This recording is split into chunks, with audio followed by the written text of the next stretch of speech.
and record, and we are going to get started. Ladies and gentlemen, we've come home. Welcome to my revisit of The Legend of Heroes Trails of Cold Steel. Welcome back to Cold Steel 1.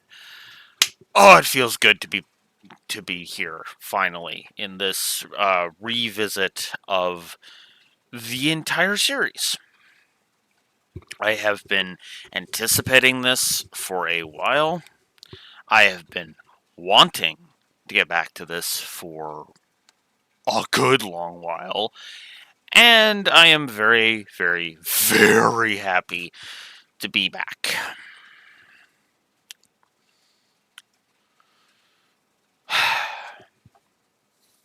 Zero and Azure disappointed me. I'm just going to go ahead and say that.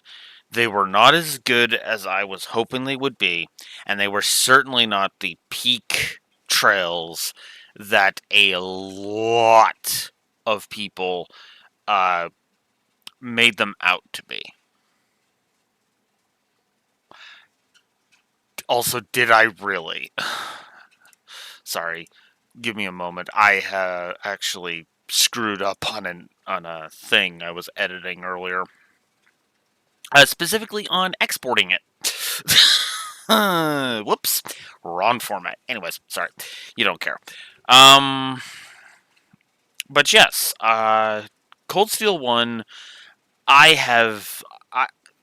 Cold Steel 1 was I've told this story before. Cold Steel 1 is the one that I fell in love with. You see this 75% on my trophies? That is how much that honestly is a testament, because I don't usually go for trophies. Not usually. I have actually considered platinuming Cold Steel 1, because platinum Cold Steel 1 isn't gonna be too hard, and we'll probably be getting some of them as we go on this very run, because I'll probably be going for a couple of them. For example, the Field Guide to Erebonian Life, the Cafeteria Commando, the Special Note Working, the book section mission. I'm gonna try for the chest grabber, but I'm not. I'm not gonna promise to get that one. I've tried that one. That one's kind of a pain in the ass to get, admittedly. Completing the game on Nightmare, that's actually something I intend to do at one point. Not this playthrough. I'll just go ahead and be honest. Okay, the Million Mirror, that one's going to be a pain in the ass, but it's doable. And acquiring the strongest weapon for any character, which we'll probably do on this playthrough, because duh, and canceling arts, right? There's a lot of stuff that I've just done here, and some of it I've actually gone ahead and did on the last run. So a lot of this is just cleanup work, really, and probably the last one I'm going to get is probably going to be Nightmare. Where is it? It's probably going to be Crown of Nightmares. Here's where I complete the game on Nightmare difficulty.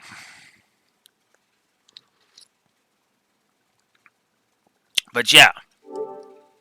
But anyways, to get back to the story that I meant to tell, that I should be telling here. This is the game that got me into Trails. Coworker of mine, who we will name Exile Dragon, for the sake of it,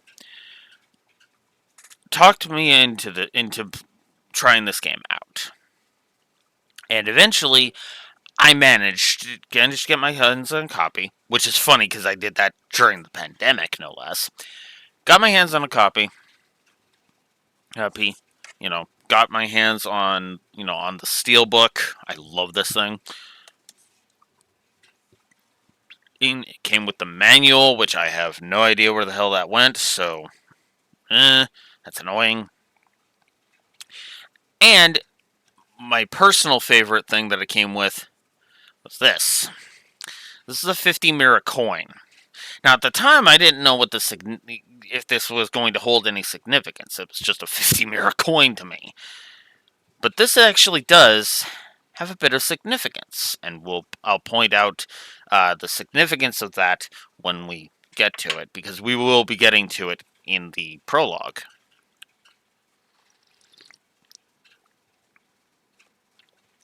But yeah, so XL Dragon, talked me up on this game, and he said he gave me advice that I wish I had adhered to much harsher getting up to Cold Steel 4.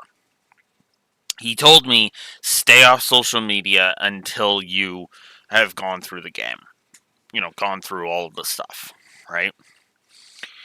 Again, wish I'd adhered to him much harder than when it came to Cold Steel 4 specifically. But yeah, no, I got hooked on this game.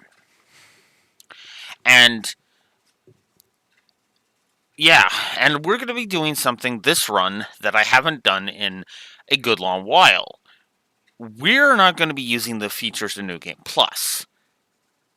Technically, we're not.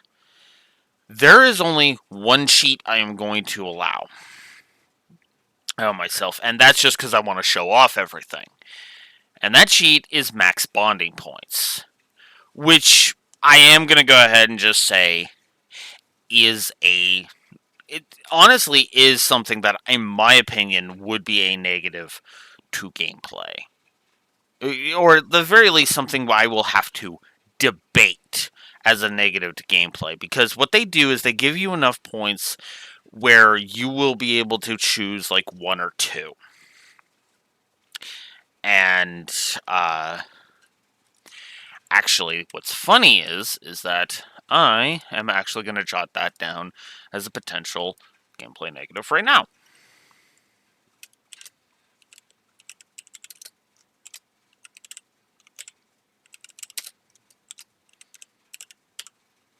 So, whoops. There we go. Because that's going to be a thing. Now, here's the thing. This game's going to get a lot of positives. I'm just going to go ahead and say that. There's going to be a lot of positives. And I'm not going to apologize for any of the positives I'm going to be giving. Because I'm going to be giving a large amount of positives to the game. But of course, I want to show them off before we really dive into them.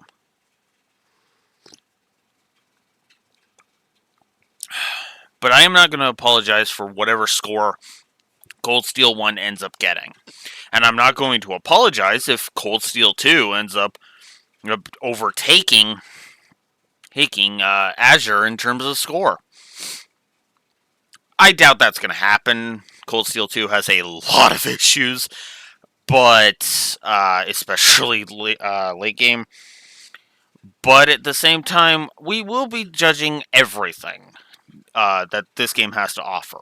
The backtracking, the difficulty curve, how powerful does the game feel like I'm getting more and more powerful as it progresses in a single playthrough? Stuff like that. And we're going to be doing it fair because I am actually going to be going through the game without the benefits of New Game Plus. And that is a conscious decision I made because I want that experience, right? And we will be doing all of the stuff that we can. And yes, I will be following a guide because, look, I'm not going to be able to remember every aspect of this game, I have not played this game as much as Legend of Dragoon, believe it or not. Legend of Dragoon was a game that I didn't need a walkthrough for because I just knew that game inside and out because I had played it enough. Cold Steel 1, admittedly, a lot of times I'm remembering the story, not so much where things are and treasure chests and all that stuff. Again, like I said, I haven't played it enough. I haven't spent a good decade just, playing nothing but Cold Steel 1,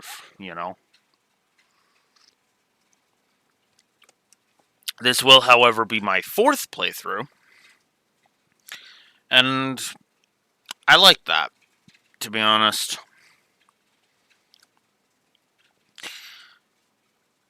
I am very excited, and I'm very curious how I'm going to score it. So let's get on with it. Ladies and gentlemen, let's revisit Erebonia with Cold Steel 1.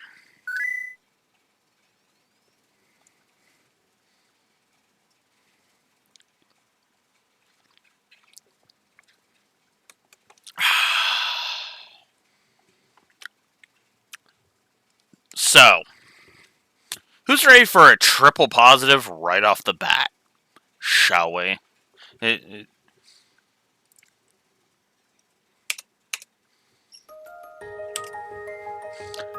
Also, I'm going to be gushing about the music. You know what? I'll watch the intro and then I'll gush. Because I actually love this intro.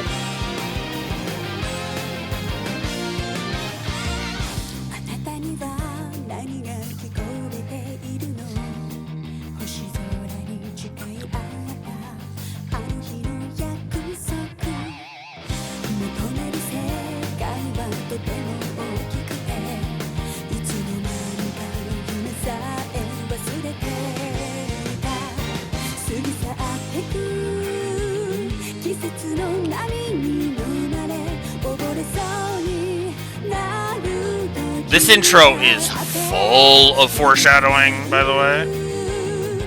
Like, holy shit.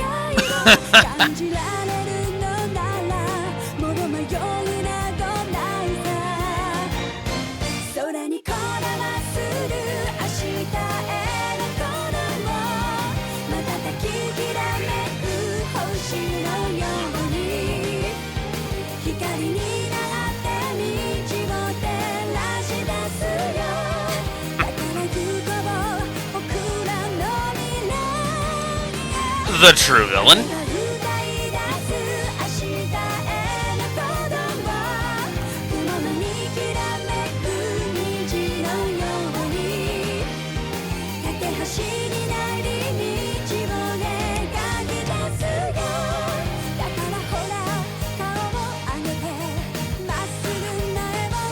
Noticed that connection before. That possible connection. That could be reading too much into it, though. And of course, the Great Shadow.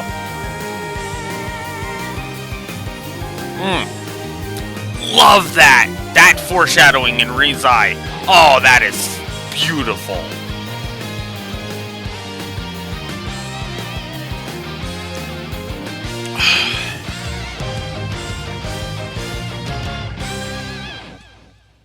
Alright. So who's ready to hate me?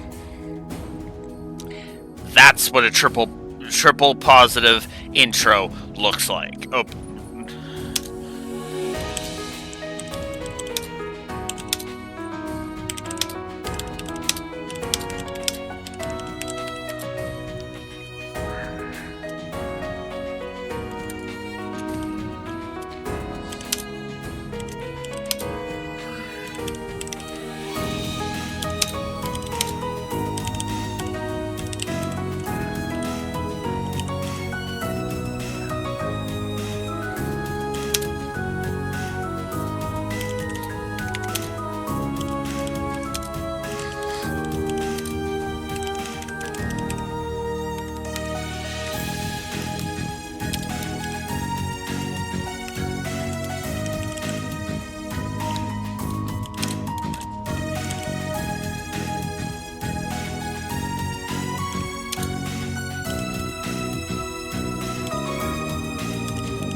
let me explain myself. So the opening, I think this is the best. That is the best opening in the whole series, in my opinion.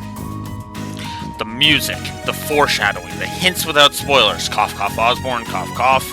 You know, the fact that he is going to play a major role in the story. Right? Now, we could guess that with prior knowledge, admittedly, but if you've never played a Trails game before, or you kind of see this imposing figure like I did, right? And you kind of think, ooh, who's he? He looks like a big deal, right?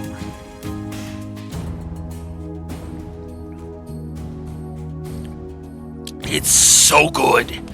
Good at basically getting you hyped without full-on spoiling shit, which is what I was so angry at Azure for doing in its outro, admittedly. This is how you make an intro to an entry level for your franchise. Now, who's ready for a game? So, also, while we're on the subject, let's go ahead and add a foreshadowing plus.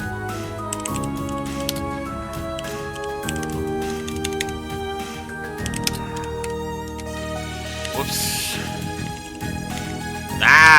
I cannot type, apparently. Because, yeah. So, if you're paying attention, all we've done is watch the intro, the opening, and already we have 4 story positives. And this is only going, and that number is only going to shoot up, by the way, just to be blunt. So, now that we've gotten that out of the way, oh yeah, whoops, I did not mean to do that. Where's my undo? There's my undo. Okay. So, let's get this one out of the way.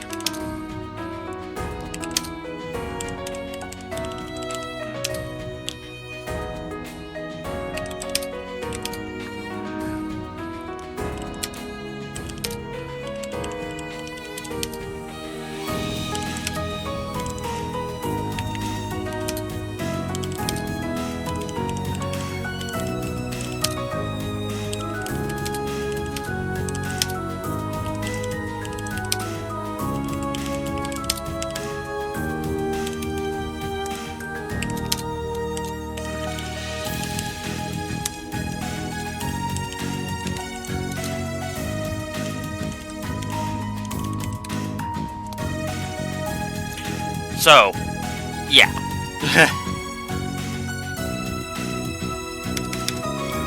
Music. I love this soundtrack. I'm not even gonna pretend like I don't. Triple positive to the soundtrack. You bet your ass I'm doing that. This is my favorite soundtrack in the whole series. None of the other soundtracks have compared. A couple of them have done well. A lot of them have gotten double pluses for music because this series is really good with its music. This is the only one that I think is a triple positive for the soundtrack.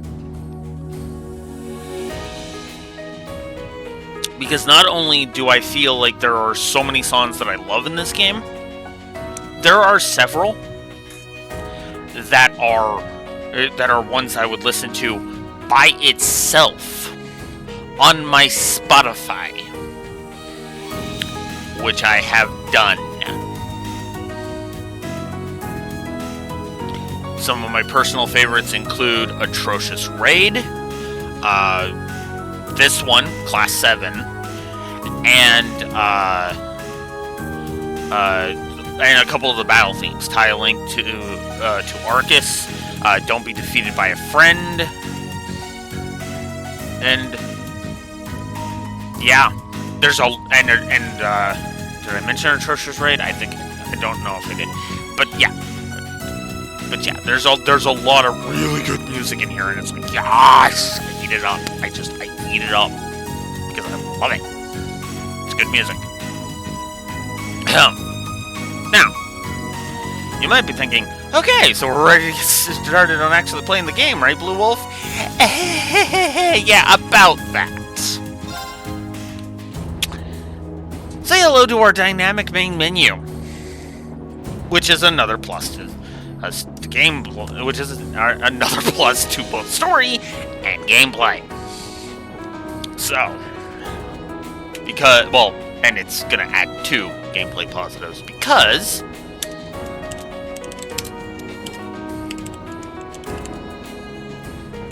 a cat is being annoying.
So,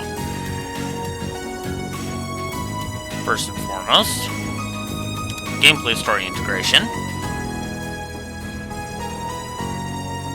Gameplay story integration. Dynamic title main menu. So, here's how this works. You notice how Reen and Elisa here are just by themselves, those here on the main menu? As we progress through the game, more characters will be added to this scenery.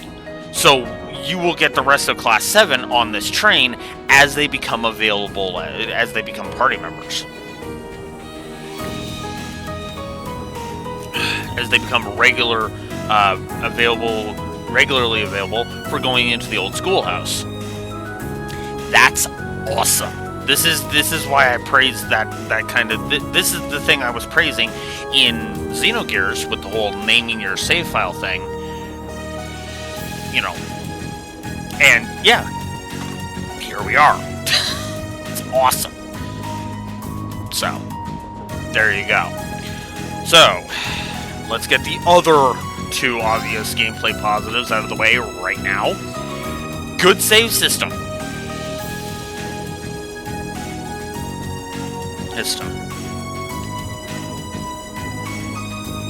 which I'm just gonna stop having that on screen.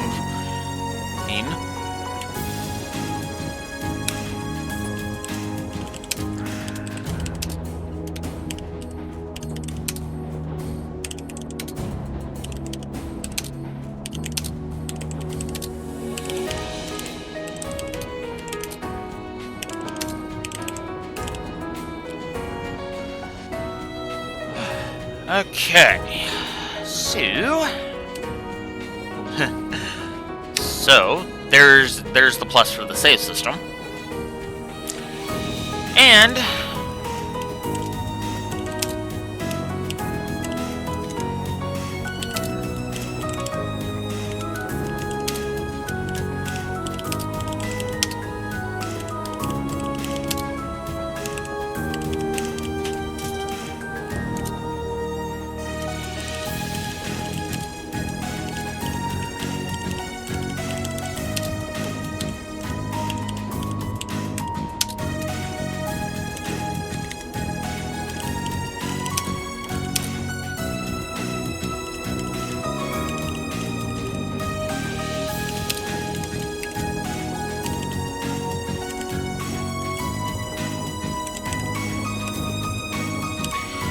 going to play fair and only say 1 for this.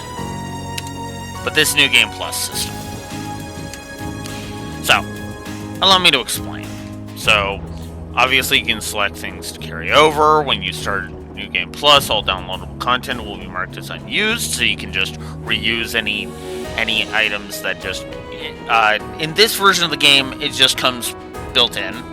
But I believe in the PS3 and Vita versions, it was DLC that you could download.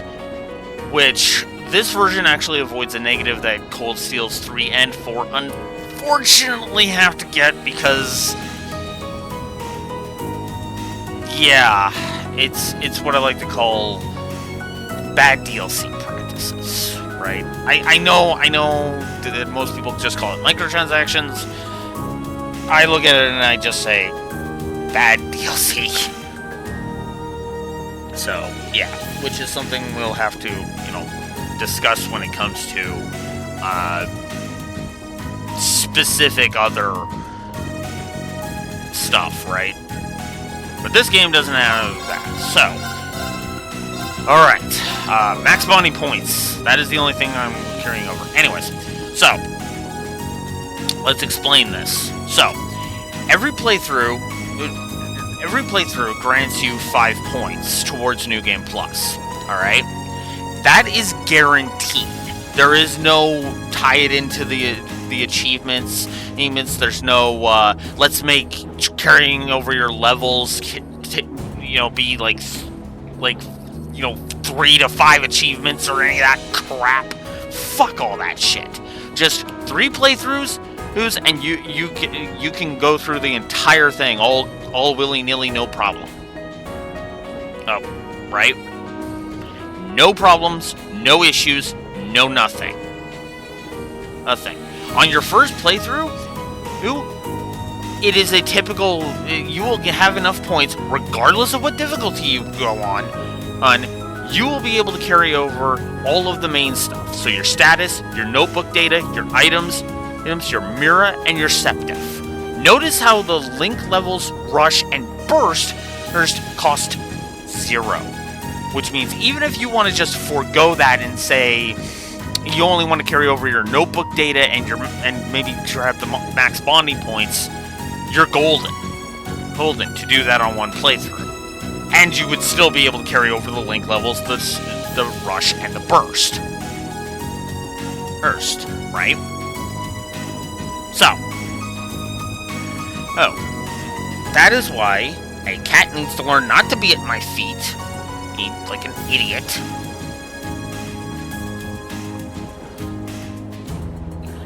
And why I'm granting the New Game Plus a plus, because, yes. And I can't spell achievements, apparently. But, regardless, yes. I think for this playthrough, we'll go ahead and we'll carry over the outfits, but that's going to be it. Alright, so, we'll spend 7 points, we'll make this actually worthy of a New Game Plus. I am not going to spoil the stage outfits. It's, however, because, duh, right? Alright, so, with all of that being said, we are going to go normal, and we are actually going to see how the game plays.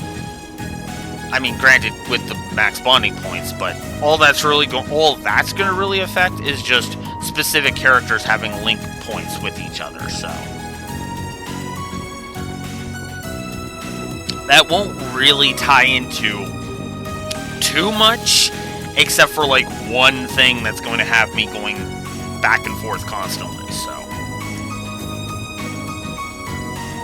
So yeah, this is probably going to be another playthrough where I will be fighting the final boss like 10 times. And without New Game Plus, although that's going to be less relevant because I will be at the appropriate level anyway, so there you go. Let's go on normal, and let's get started. Septium calendar, 1204. August 31st. Eastern edge of the Erebonian Empire. Corellia Fortress is military training ground. And yes, this is a flash forward, and yes, this takes place during the trade conference.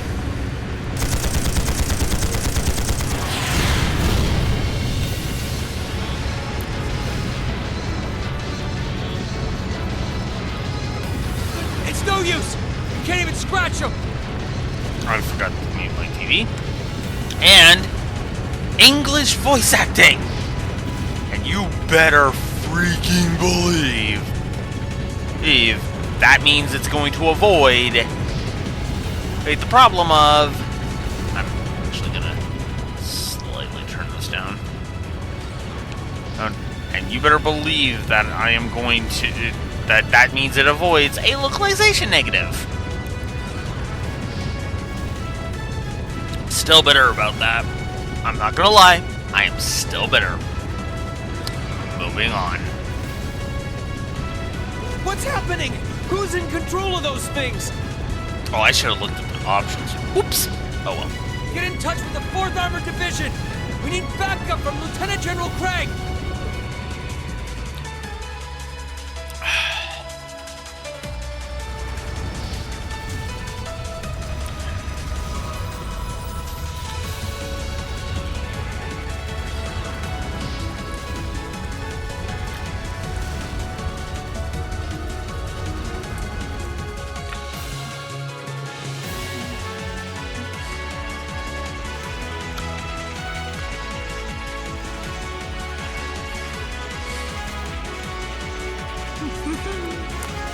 So tempted to give the brickwork a plus automatically. This is awful. What happened here? Oh, terrible. I can smell smoke. Are they using gunpowder? They've completely blindsided us. Hi, Cam Clark. It appears that everything else they've done today was to serve as a decoy, even making the tanks go haywire. Right. It looks like their real target was the railway guns all along. Which means they must be serious about targeting that trade conference in Crossbell City. They wouldn't. Direct reference, which is an external continuity plus we'll be getting to. And Echo. You're joining us about 40 minutes, 34 minutes in, and I'm just now actually getting started with the actual game. I literally spent over half an hour just yapping about this game and giving all of the pluses you see on screen. Yeah, this is before I even started. That's how many pluses I've given it already. Oh boy. How low can they possibly sink? So, they're intent on taking the Chancellor's head after all. Resorting to such wanton violence? This is absolutely outrageous. Please, let us help. We don't know if reinforcements are on the way, and it doesn't look like we have much time left. We have to stop them before they can activate the railway guns. Reen's right. I don't know how much we can really do, but considering the alternative, we have to try. Right. I'm not about to let those terrorists have their way. Looks like any attempt to convince you otherwise would fall on deaf ears. Oh yeah. All right. Reen, you and the rest of Group A are with me. Group B, you'll be under the command of Major Neidhart. One group will secure the gun in the right wing. The other group will secure the left. This is an actual combat situation, with real lives at stake. I expect the best from each of you. I still love the detail I noticed the last time I played this. Hate this. The dead bodies in the background when he's saying that. Love that. Good attention to detail. In fact, you know what? I don't even know why I'm thinking about this.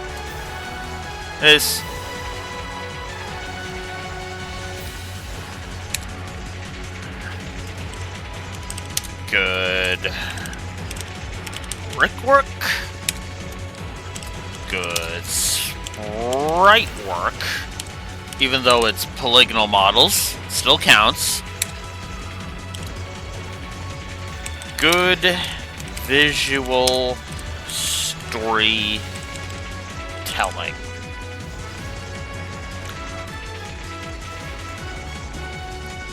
Brickwork, sprite work, visual storytelling. I really don't feel like I need to explain that. Yes, sir. All right, Class 7.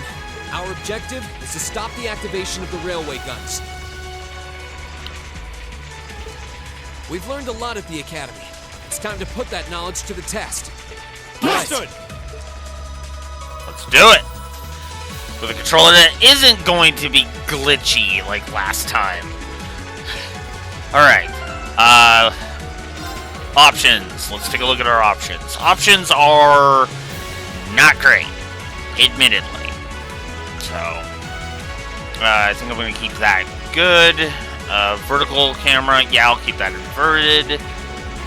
Oh yeah, I guess I should ask, how's the audio in comparison to me?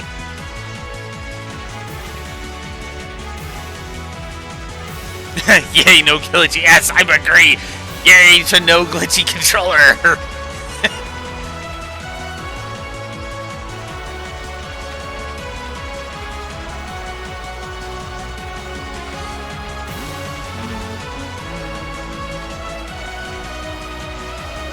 All sounds good?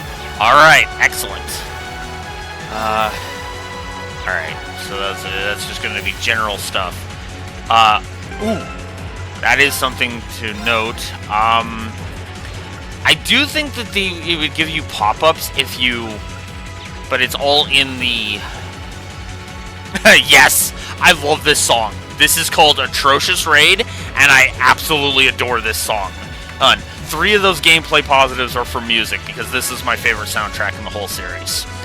So, speaking of positives, let's go ahead and give a good info in game. Because, of course, we're just going to give that. Whoops. There. We haven't even started and we've had 10 gameplay positives. That's not how I thought that was going to go, I'll be honest. 10 gameplay. You know what the stupid part is? Even if I hadn't, even if I was gonna save my thoughts on New Game Plus for the end, that was still 9. It's still 9 pluses. The gameplay already. Oh my god. Whew. An 8. And by the way, no debatables. The only debatable is one gameplay negative I'm gonna have to keep an eye on. So, yeah. I will be going through this as we go. So let us proceed. Yeah, we've barely even started. The only gameplay that I have done is literally walking Reen down a freaking hallway. That's literally all we've done gameplay-wise. I'm sorry. I find this so amusing. I was like, oh, geez, yeah, I'm going to be gushing about Cold Steel 1. I didn't think I'd be gushing this much. Jesus. I think we found my Witcher 3. I mean, I kind of joked to myself about it before, just but like that thing we fought during our field study. I caught myself this time. I caught myself. Sorry about that last time, Emma. Mechanical monstrosities. Archaisms. Save the talking for later. We need to take these things out. Got it. Yeah. Yeah, let's save the chit-chat. Let's get on We have nothing this. to fear. Alright. My turn. Good old Laura. Hey! Schmack. Now! So, Link attacks. Leave it to me. So, let's talk about this for a second. Let's talk about core combat, which is also getting a plus, by the way. In fact, I'm going to be giving it multiple pluses. And it's about to go up. It's about to go up again. And Neko, that's the best part. Okay, so take a look at this status screen. Okay, now we haven't scanned Tri-Attacker R2 here yet. So, I'll start with this and then I'll move on to this. So, underneath where it says items, there are 4 icons with question marks beside them. There are different attack types in this game. I believe there's strike / pierce, and I forget what the 4th one is. I know, right? Like, I'm just like, I stand behind this. Anyways, so each enemy will have a certain rating on how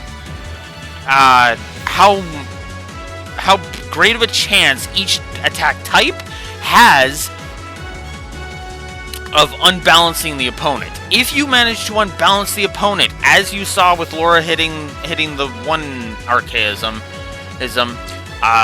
it'll throw them off balance, which will give you the chance to do a link attack. So Gaius there, because she and Gaius had formed a combat link, Gaius was able to do a follow-up attack on the enemy and do even more damage.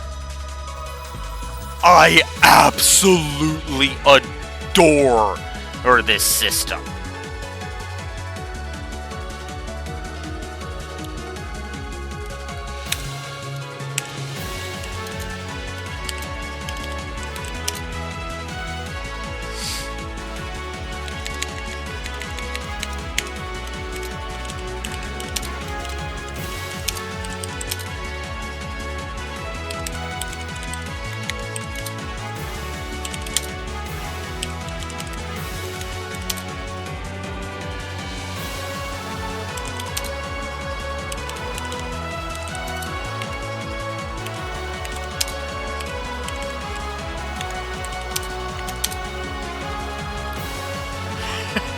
I know.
So, you ready for me to look insane?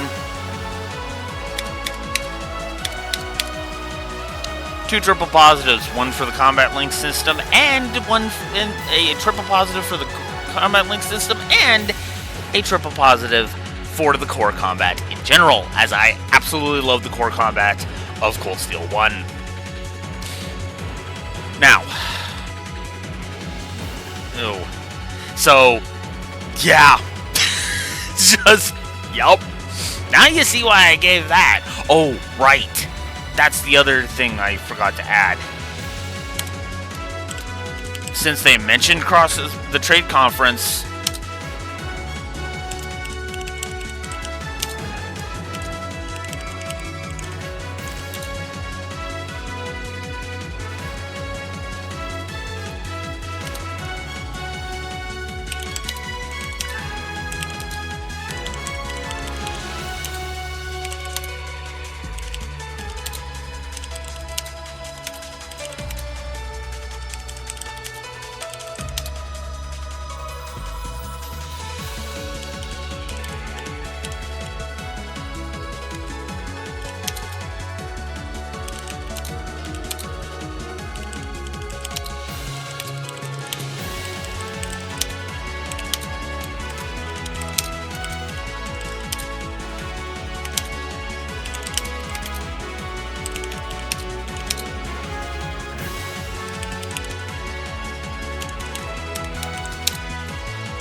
I would not blame you if you thought me insane for giving a triple positive to external continuity now and just getting it over with.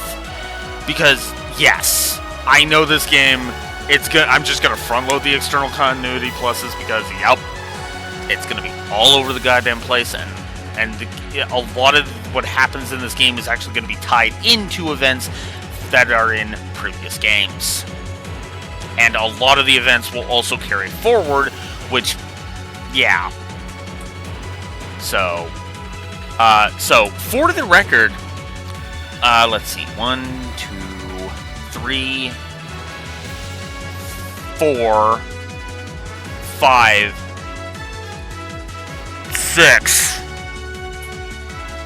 I have given 6 triple positives, and we're not even out of the intro yet. We haven't even really started the intro. That's the thing.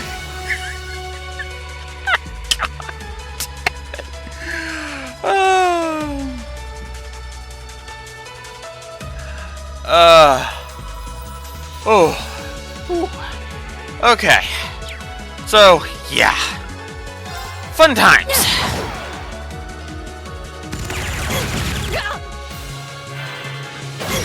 Okay, show it off. Come on. Aw, come on. Here we go. All right. Okay.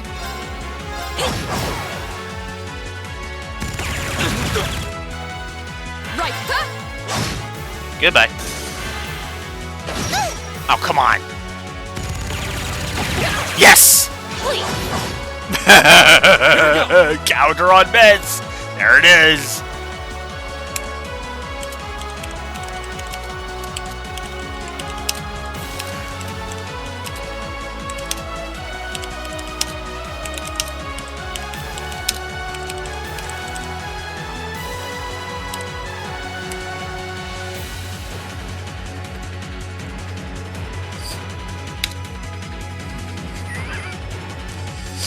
Guys, I think I might love this game.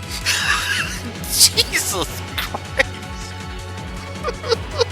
We haven't even started the flash forward, and I'm creeping up on 20 fucking gameplay positives. Jesus. Leave it to me. I might be going insane. I might be going just a little insane. I mean, I've never been shy about liking this game, but god damn! Of course.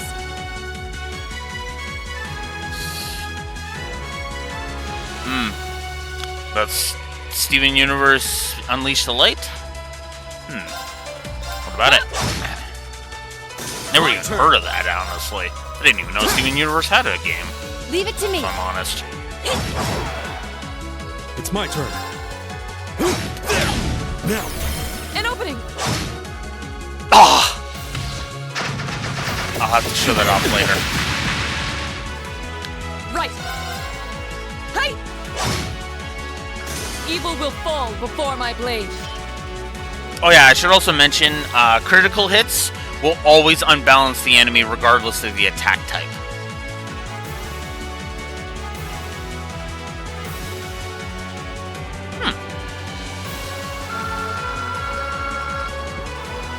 Okay.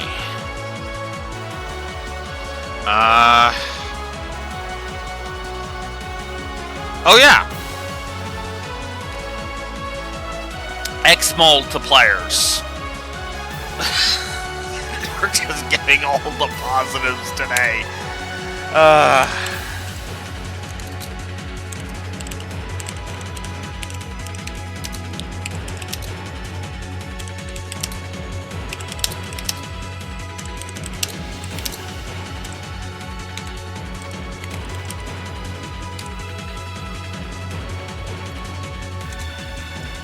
Although we do need to add another potential gameplay negative.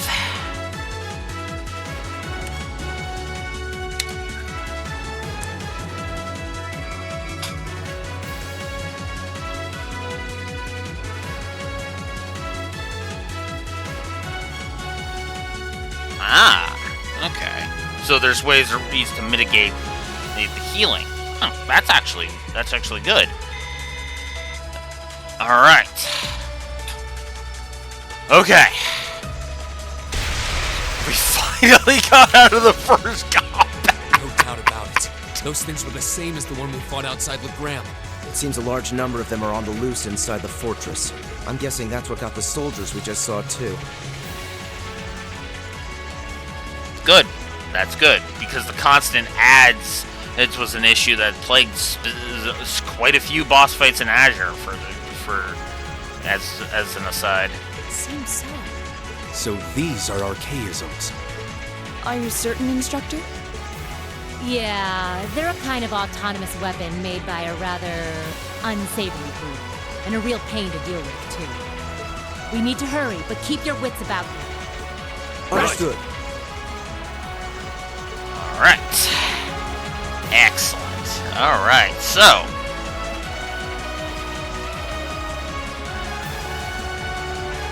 Now. So we can attack on field, which means the advantages are a thing again. I didn't give a positive to the advantages and disadvantages in And one for me. My turn. in Azure It's my turn. or in Zero. Okay. Although that admittedly is for a variety of different reasons. We'll cut our own path. And I still haven't been able to show off one of my favorite features. So no new game, or no new story pluses yet.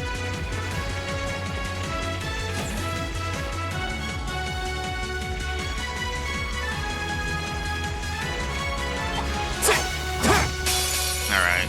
If it's a fight they want. It's a fight they'll get.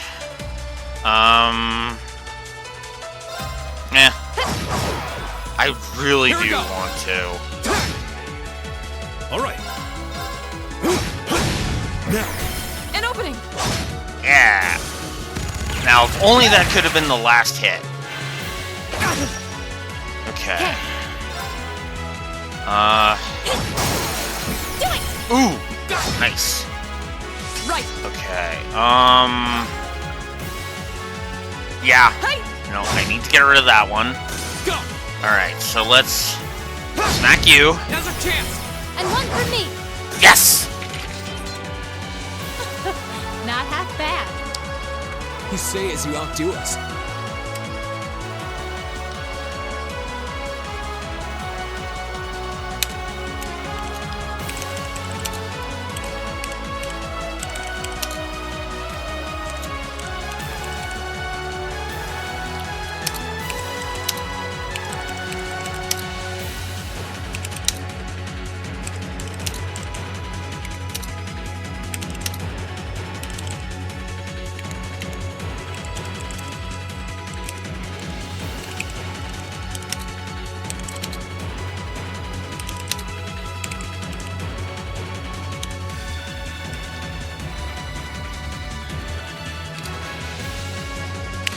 I love the paired victory quotes as they add to characterization of the characters.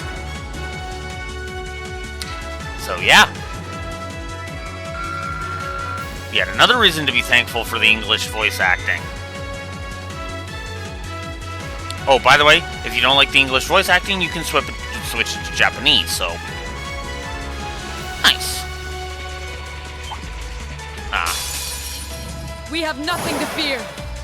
Okay. Really not? Oh, yes. Another thing I should mention. You can swap which party members. If you have when you have party members in reserve, I'm not going to do that with Sarah. Go. Or with Reen. I'll do it with Gaius. You can swap take it from the here. members, and those members can act like immediately. You're not giving up your turn to switch, you're just switching to give the turn to another character. And now you can only do this once per, a character can only do that once, but it is a nice mechanic. Analyzing the enemy's vitals. So, in Azure, All Zero and complete. Azure, Tio's analysis lowered their defense and their arts defense. This one actually lowers the balance, which means now each of those points has a star added to it. Normally, this guy's got the first one is 2, the first 2 are 2, first 3, excuse me, are 2, and then the one is 3, and then so there you go. Right. Ha! Booyah! I'll help. Okay. All right. Rid of that. My turn. All right. Okay.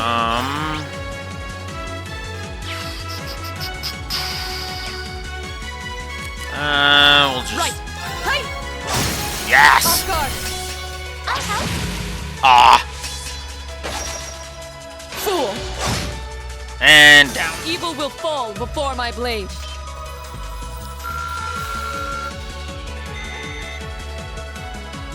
I will admit it's it's taking a lot of energy for me not to just fanboy out a little here. Also, turbo mode. Recharge stations as per usual.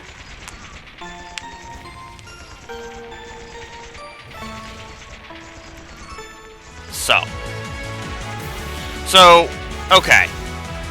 Before I go forward, because up there is basically the end of the flash forward. There's a boss fight before the end, but let me explain why this flash forward is awesome, but the 1 in 0 was garbage in my opinion. Point number 1. We actually get insight into the characters. Right. Not only from Right. having the characters on the field, because you can swap to them at any time, just like you could in Zero and Azure, but it was irrelevant in the Crossbell games. Let's just be blunt. But also through the victory quotes and through playing as them, the victory quotes and the paired victory quotes. It's brilliant, and it's a great way to kind of tie things in. And I like this because we get more of a sense of who Class 7 is. And to be blunt, the more I'm thinking about this, you get a peek into Laura's character just by having Laura stand there for a bit, and then her idle animation kicks in, where she stretches her arms a bit. Which, when she gets into combat, she's wielding a giant frickin' broadsword that would make Cloud Strife blush. So, yeah, some good characterization is on display here. Here, in this flash forward, we know nothing about these characters. We don't even get names for them unless we literally go into the menu and see that that's Reen, that's Laura, that's Emma, that's Sarah. That's Gaius and that's Eustace, right? Yeah, leave it to me. Go! This is why I like this flash forward.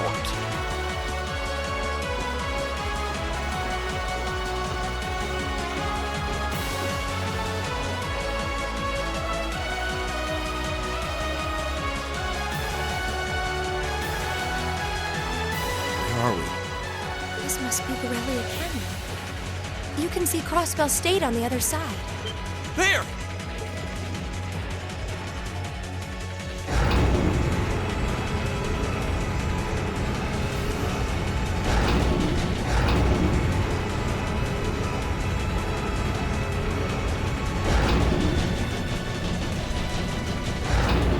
Those are...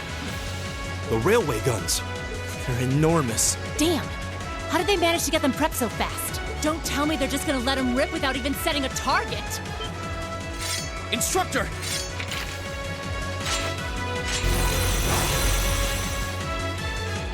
Well, they're certainly not shy about bringing out the big guns. Ugh, We don't have time for this! We need to take these things out fast! Right there with you. Let's send these cretins to the scrap heap. Enemy sighted. Do it. Take them out. Leave it to me! Alright. Let's use Plasma Storm.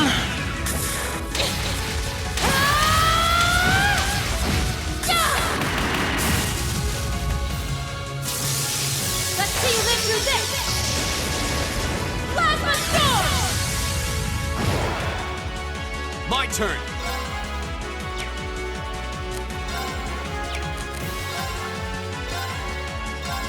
Flames, gather on my blade.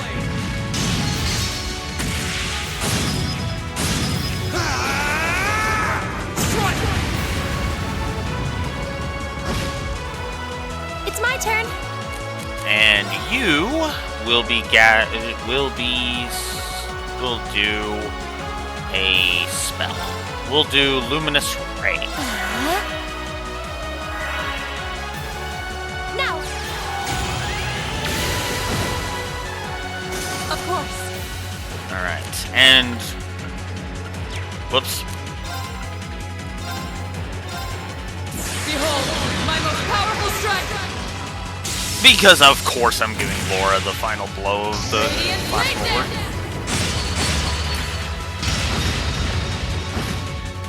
Jesus, that was a lot of damage. So yeah, there's no quad 9 barrier. Just as a heads up. I love this. So, 2 more positives to gameplay to add.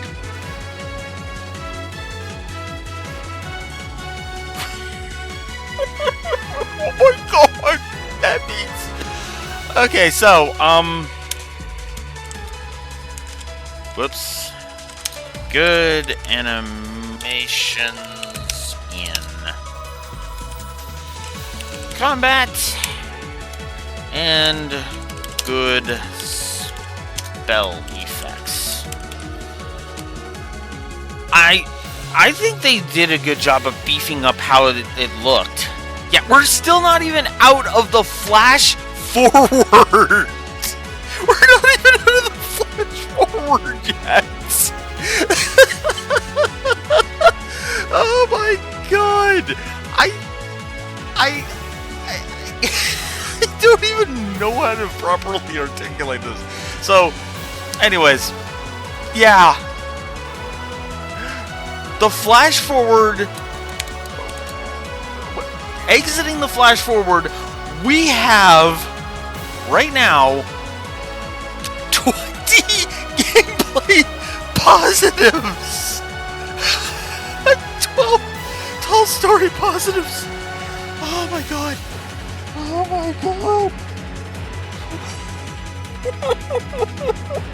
I'm laughing my ass off at this. Like, I knew I was gonna be gushing about this game, but even I'm looking at this like, nani the hell?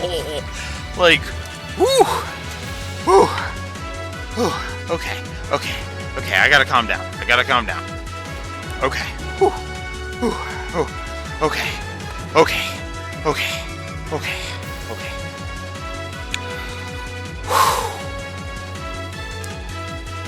But yeah, no, I like the animations in combat. I like the spell effects. The S-Crafts are awesome. I'm going to hold off judgment on the S-Crafts for a bit, but more than likely multiple of them are going to get gameplay pluses just because I freaking love how awesome and flashy they are. So yeah, the presentation has definitely been given a few notches up. No hesitation in saying that. Kaboom! A self-destruct mechanism. Does their cowardice know no bounds? We're running out of time. I'm gonna go on ahead. Follow me as soon as you're sure it's safe to...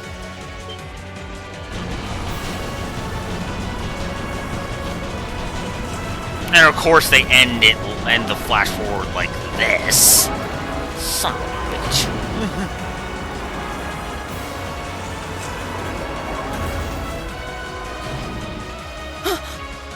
Railway guns. No, no, no!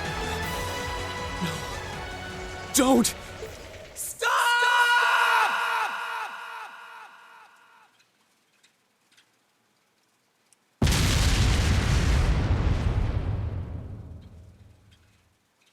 And then we get our cast list intro.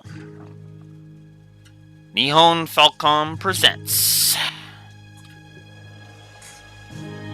A Tale of the Erebonian Empire. The Legend of Heroes. Trails of Cold Steel. So this is our cast. This is kind of our cast list roll call of showing all the characters that are going to be in this game. Right. Reen Schwarzer, Elisa R, because she really doesn't want that last name revealed yet.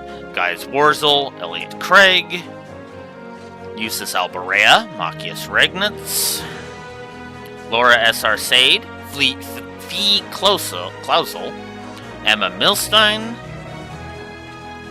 Crow Armbrust, Angelica Ragnar, Toa Herschel, Sarah Valestein, Rufus Alberea, Victor S. Arcade, Irina Reinford, Carl Regnitz, Principal Van Dyke, Major Neidhart, Patrick T. Higharms, George Norn, Gileath Osborne, just in case you thought he wasn't going to play a huge role, Oliver Therese Arnor and Alfin Therese Arnor, Milliam Orion, Elise Schwarzer and Claire Revelt, Sharon Kruger, Celine and Misty, and the Imperial Liberation Front, SGV and the Masked Goon C.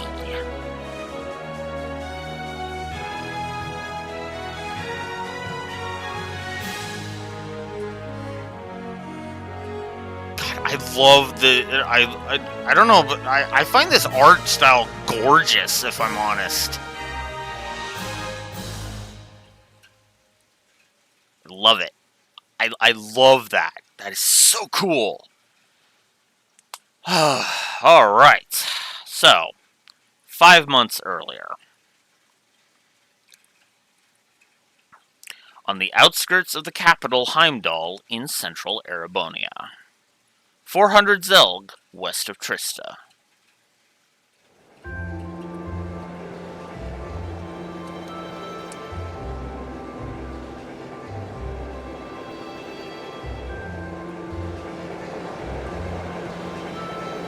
I find the art style more clean than the Crossbell duology had for art style.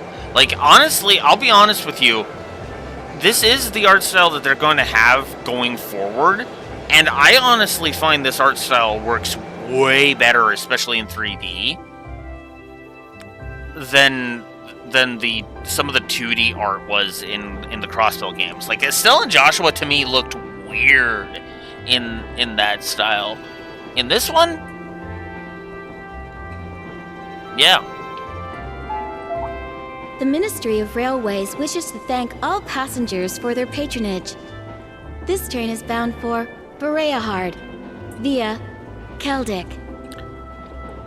One thing I have... Okay, you know what? I hate to add even more positives, but I think it's warranted. Zumba, can you stop? I'm trying to gush here. You're bringing down the mood.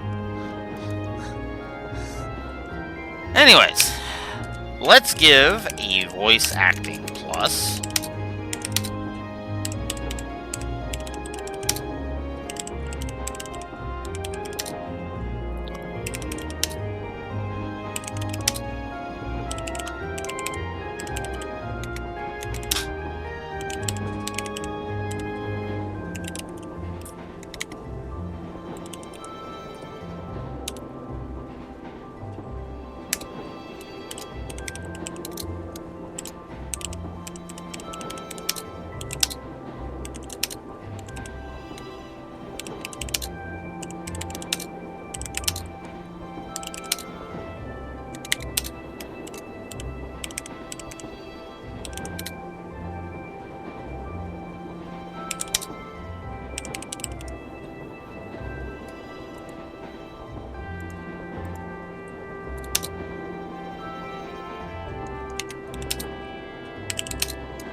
voice acting, voice direction, because the voice acting is really solid and the voice direction is really good.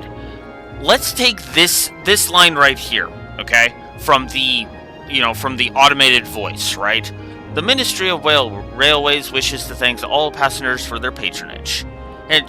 Now, this is the line in particular that just cemented their voice direction positive. This train is bound for Boreahard via Celtic. There was that slight pause in the line reads as if it's a mechanical voice needing to pick out a specific word. Needing to find the correct word for what the situation that it's in is. That's good, because that is how that kind of a system would work, right? Because it's an automated voice that has to pick specific words to announce to its passengers, right? Like, I take the bus to work all the time. That exact same type of thing is on there, right? The next stop is blah blah blah, right?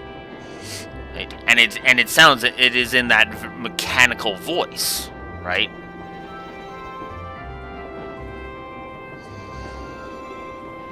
The next stop is Trista. Trista. We will be stopped at Trista for 1 minute. When disembarking, please ensure no belongings are left behind. Almost there. I still say a minute seems a little fast, but Man, spring's really in full bloom here, huh? Back home, there was still so much snow on the ground, I hardly even realized it. Then again, I guess each car has its own exits, so never mind. My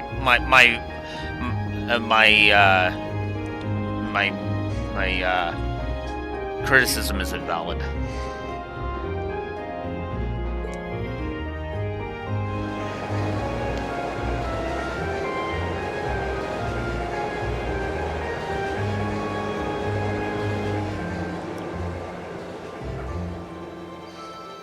Because I just remembered that. And honestly, it was remembering back to the Crossbell games that made me think of it, actually. Funny enough. Because of the side quests where we had to do train inspections.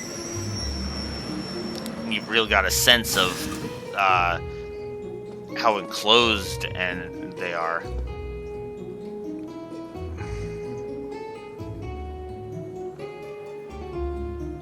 Oh, I think I see Emma. Emma there. Yep, I see Emma. Machias. Machias.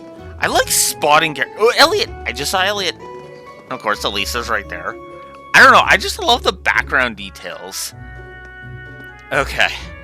Well, I'm gonna try and not slam this game with more positives so that I don't do any more damage to you. There you go, because holy crap.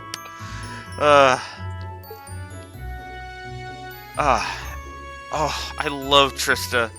It is such a beautiful little town.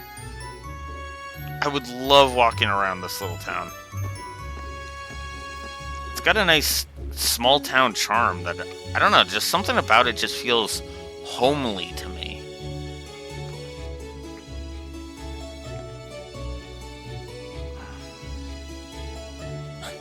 Are those Lino flowers? I've never seen so many all blossoming at once. I'll be spending the next 2 years here. Wonder how long it'll be before I think of it as home. But yeah, I think I'm going to like it.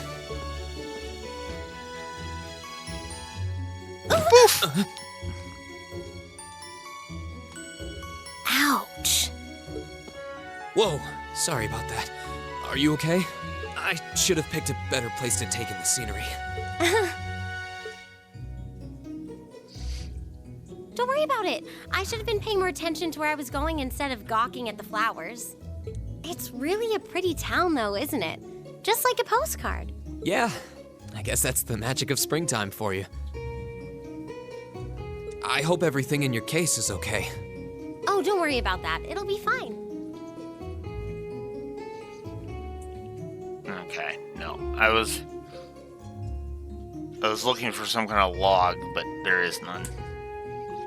Hey, you've got the red uniform too, huh? Yeah, But now that you mention it, almost everyone else on the train had a green jacket. You're one of the few I've seen in red. I didn't really think about it until now.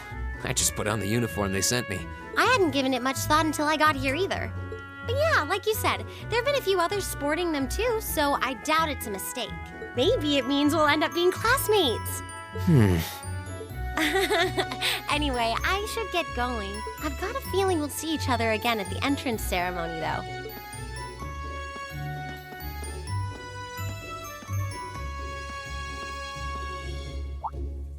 I totally forgot to ask her name.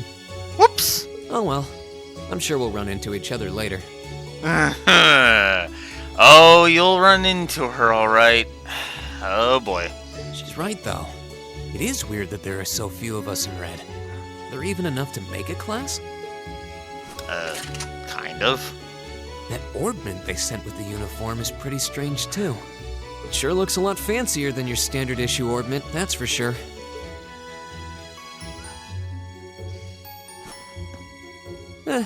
Guess there's no point in racking my brain over it.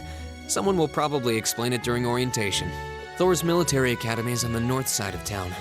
I've still got some time to look around before the entrance ceremony, but it'd be pretty awkward to be late the first day.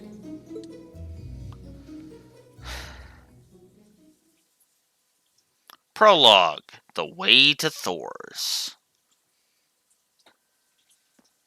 Alright. So, you can now view the summary tab in your notebook. Events that occur during the story are automatically recorded in this section. You can access both by pressing the touchpad button or choosing the note section of the camp menu. You can also confirm your current objective by pressing square to access the navigation screen. Okay. So, we don't really have a mini-map yet. Oh, we do have a mini-map. Okay. So. Oh. I like this map. This is another... God damn it. I said I was going to try not to shower this game with more stuff, but I like this map.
Alright, so. Whoa, not that many. Not that many. Just 2 positives for the map, because the map is awesome. So, as per usual, you have... So now they've added a story marker, so you never get lost and they're never like, okay, so now what the hell am I supposed to go do? No, the map will tell you where the next story event is. I like that. Also, it will show a green exclamation mark for side quest objectives. That's a nice touch. I like that. The map system is going to be awesome in this game, and I like that. So, yeah, we are doing good. We are doing good now. Alrighty, so I will also be consulting my thingy. Well, we can't do anything with that right now, I don't think. Nope. Okay. So we'll just have to walk forward. Sorry for getting in your way, dude. I guess I should talk to NPCs. So that's Thor's military academy. It's right in front of me, but the idea of attending such a prestigious school still feels like a dream. Just thinking about it is getting me all nervous again. I mean, fair enough.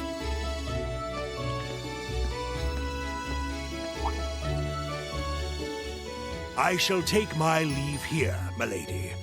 I pray you find victory here in both your studies and your training.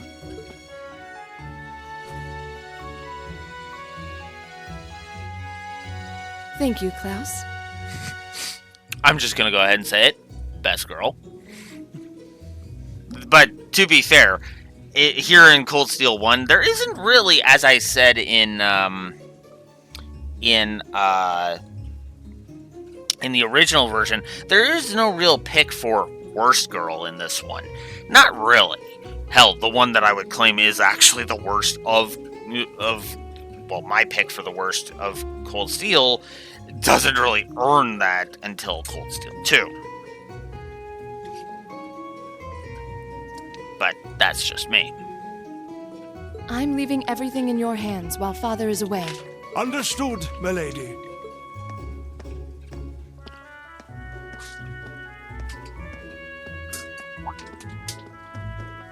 Oh, please excuse my rudeness, young sir. It truly is a splendid day, is it not? The start of a new chapter in the lives of so many promising youths. Allow me to express my sincerest congratulations on your admittance into this fine academic institution. Oh. Thank you very much.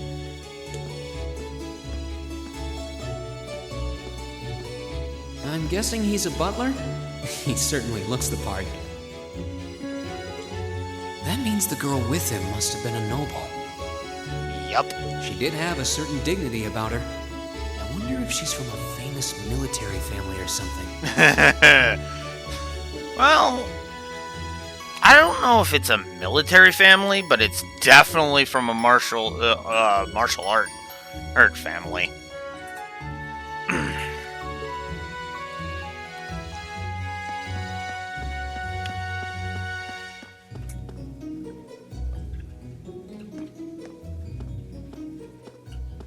So this is it.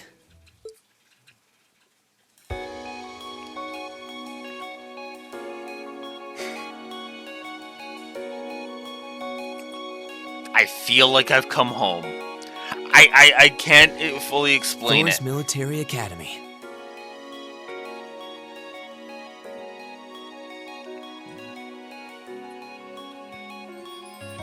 Founded by the legendary Emperor Drycles himself.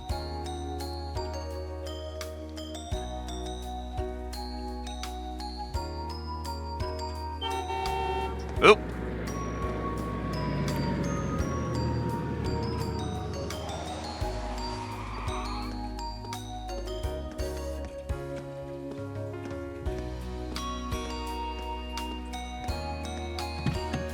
Thank you for your patience, sir. We've arrived at the Academy. Much obliged.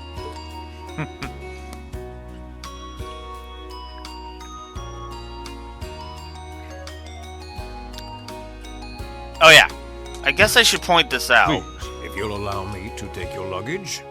That won't be necessary. I prefer to avoid standing out too much. But, sir... This isn't open for debate. Take whatever rest you need, then return to Bereahard. So, Eustace here should actually sound familiar. Because what's funny is...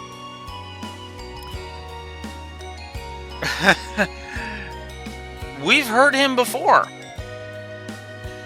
In fact, what's funny is we've heard this voice actor last year. We heard this voice actor in 4 separate games, specifically, that I can think of off the top of my head. And of course, it's 2 sets of 2 because I did Cold Steel 1 and 2, and Fire Emblem 3 Houses, along with Fire Emblem Warriors 3 Hopes. Eustace here is voiced by Ben Diskin. who also voiced Lawrence and Caspar in Fire Emblem Three Houses and Fire Emblem Three Hopes. Yeah, we're going to be hearing quite a few voice actors from the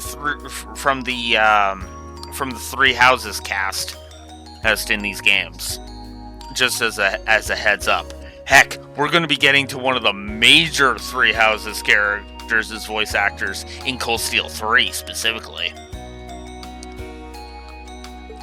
As you wish. I shall be departing then, sir. May your time spent in these hallowed halls be all you've hoped for. Please take care of yourself.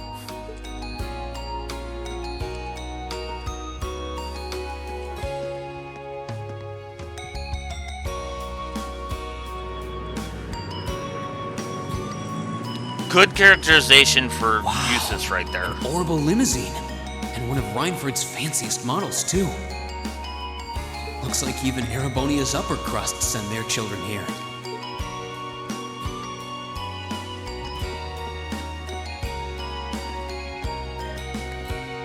Welcome to Thor's Military Academy.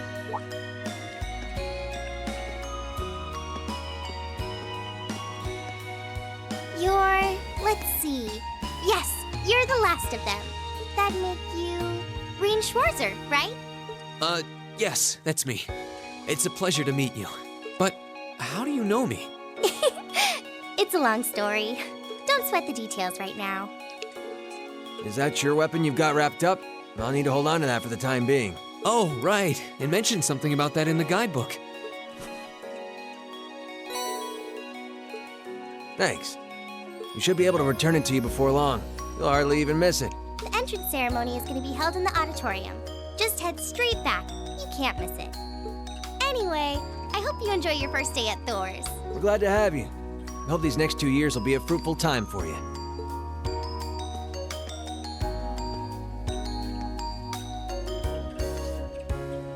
I guess those two must be second years? That girl definitely looked younger than me, though. What was that about me being the last?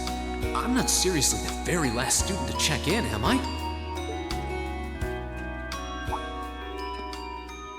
Sounds like it's about time for the ceremony to start, though. Well, here's to the start of a great 2 years. An eventful 2 years, at any rate. Well, an eventful year, singular. Now, if I may, I'd like to say a few words in closing about this Academy's illustrious history.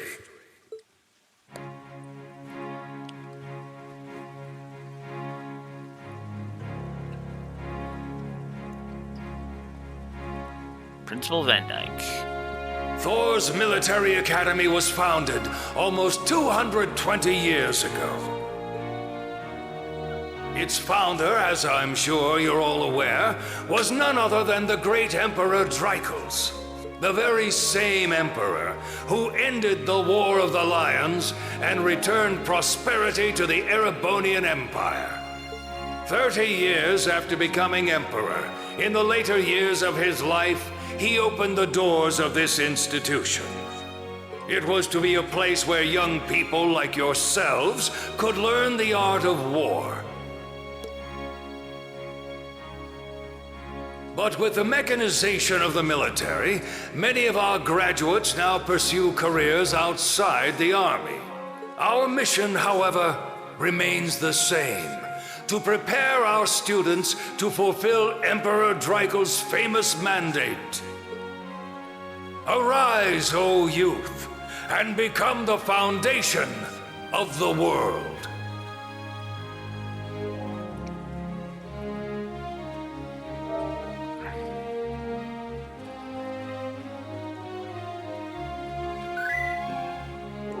Don't mind me, just grabbing a screenshot. Probably gonna do that for a few bits. Though much has happened these past 2.25 centuries, the world is still the domain of the young.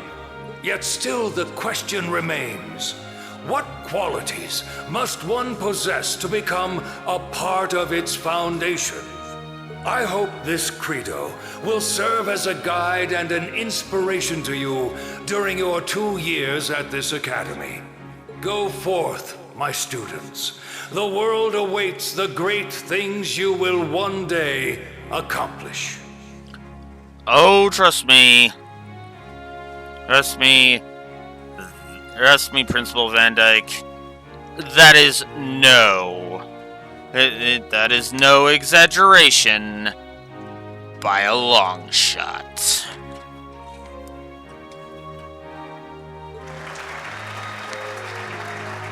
The foundation of the world, huh? No pressure, right? Hi, Elliot. No kidding. Though, this is Dreikel's the Lionheart we're talking about. He didn't earn his nickname by taking the easy road. Guess we've got more to worry about than just passing exams, huh? I guess we do. I'm Elliot Craig. Nice to meet you. Okay. Let's talk about voice actors for a second. If you want to talk about a voice actor with range, look no further than Elliot's voice actor here. Elliot's voice actor is Lucian Dodge. Now, if you don't recognize that name, to continue our theme of tying of names of voice actors you will have heard in Fire Emblem Three Houses, Felix. Note the contrast between Elliot here and Felix. You cannot tell me that Lucian Dodge does not have range. God damn. Reen Schwarzer. Hey, looks like we're sporting the same school fashion. Yeah, no idea what the red uniform is supposed to mean, though. Most of the other students are wearing green. Well, except for the ones in the white uniforms. Those must be the nobles. Looks that way. Though... Something wrong? Nah, just thinking to myself. And that brings us to the close of Thor's 215th entrance ceremony. Next, please proceed to the class designated in your guidebook. There, you will go over the school rules as well as your class's curriculum. That is all. Dismissed!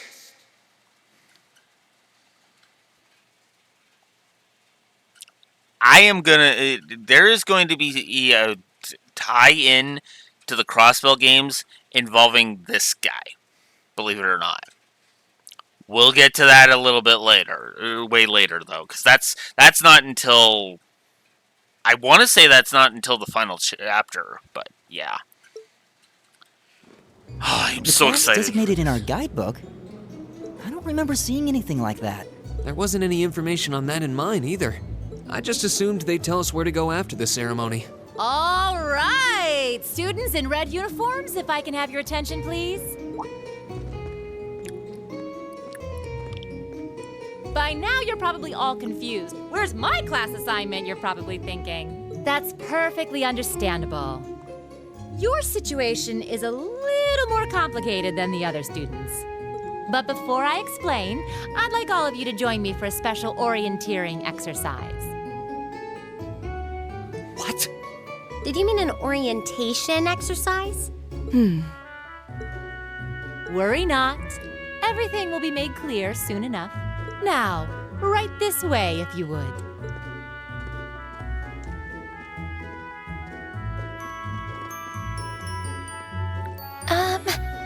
Looks like we're gonna have to follow her if we want any answers. What do you think this is all about? I have no idea, but we're not going to accomplish anything just standing around here. We should go with her.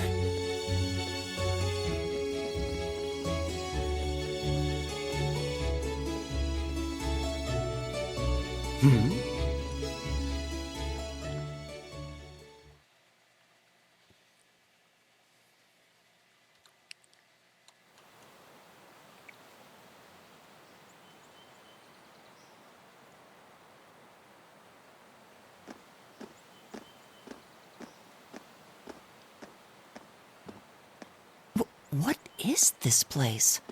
Why is there a building this dilapidated on campus? It looks like it should have been torn down ages ago.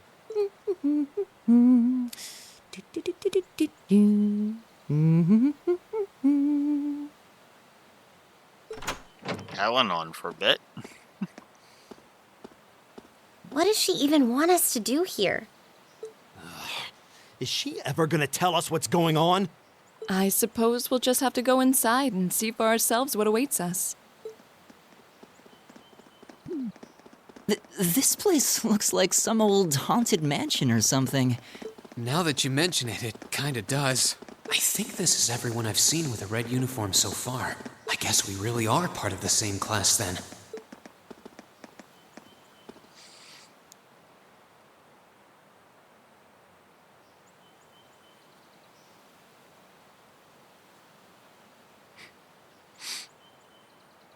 So, these are our new underclassmen, huh?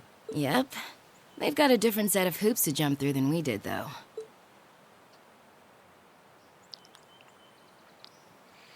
I'm just happy all our work's paying off. I'd hate to have put in a year's worth of effort for nothing. Ain't that the truth? Wait, when did you do any work? You were just slacking off the whole time.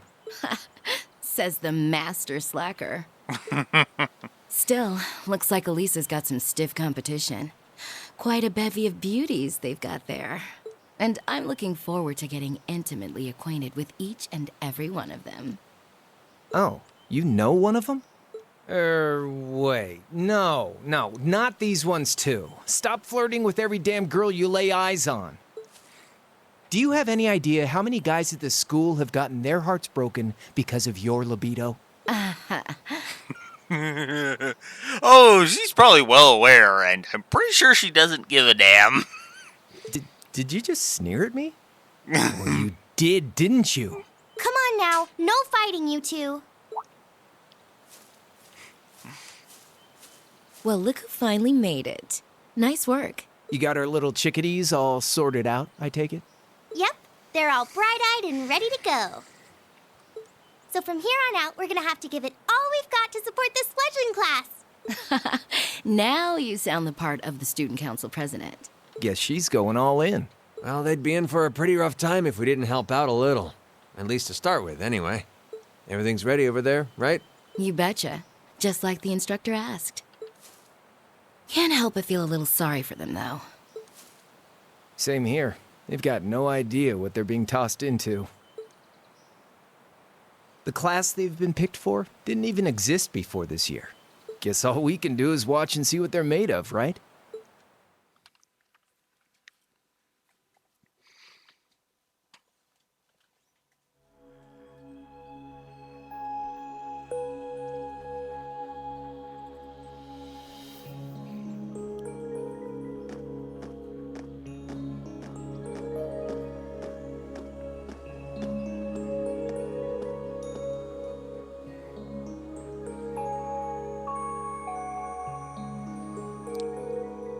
The name's Sarah Valestine.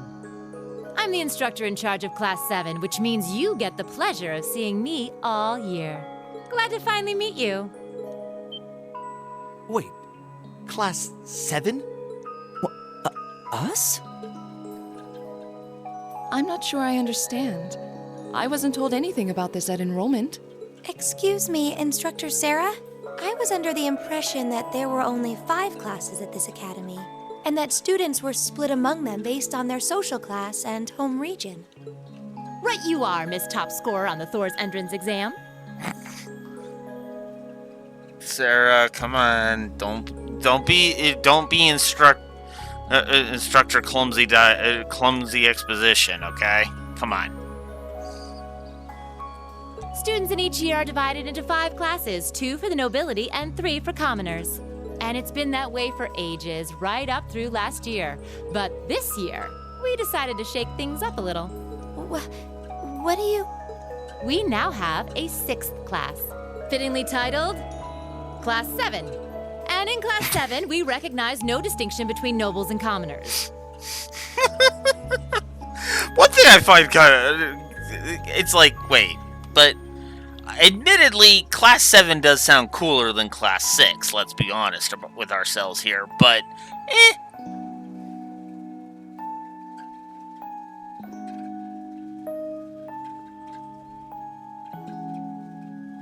Ah!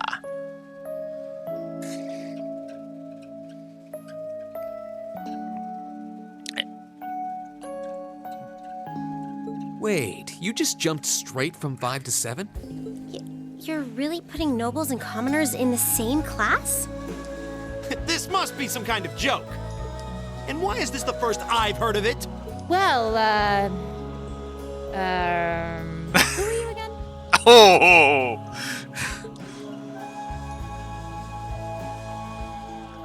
Machias Regnitz. And with all due respect, instructor, it's ludicrous to intermix nobles and commoners like this. Must I be forced to spend my next 2 years shoulder to shoulder with those arrogant, stuck-up hedonists? You do know I'm not the one who made the decision, right? Besides, what's the big deal anyway? You're all kids. Can't you all just get along or something? Just get along? And how would you propose we do that?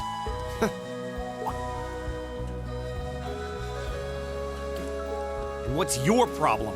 Oh, nothing much. I just find the irony of your behavior rather humorous. Is that so? It seems the scion of some noble house has left the comfort of his mansion to grace the unwashed masses with his wisdom. Please, milord, do share your esteemed name with us so I can give you all the respect you deserve.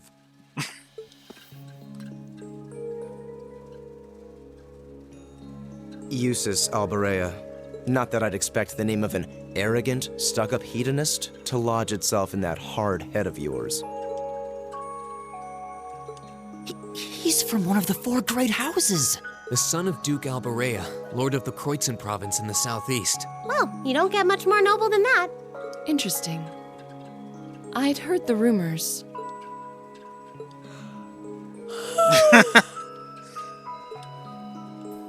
Do you expect me to be impressed? Your family lineage means nothing to me. I'll never bend my knee to the likes of... Okay, that's enough. I'm sure a couple of you have a few grievances, but now's not the time. I'll hear your complaints later. Right now, you've got your orienteering exercise, and far be it from me to keep you from our fun little icebreaker. You mentioned this orienteering exercise earlier. What exactly does that involve? It's a form of outdoor competition, isn't it? Something like a cross between a map-reading exercise and a scavenger hunt?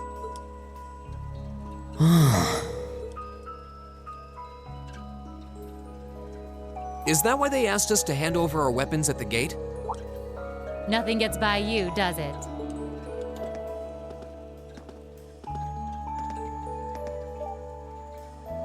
But I don't want to spoil the fun, so let's get started, shall we? What? Oh, crap.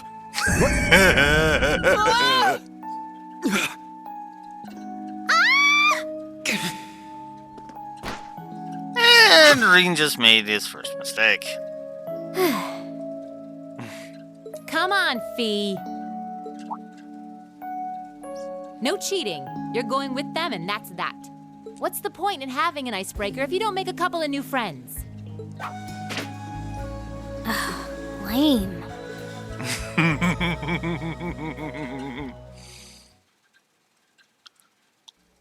We'll get to you soon enough, Fee. Oh, what just happened? The floor gave out from under us. I can't believe I fell for such an obvious trap. Does this mean there's a series of catacombs beneath the school grounds then? What does that woman think she's playing at?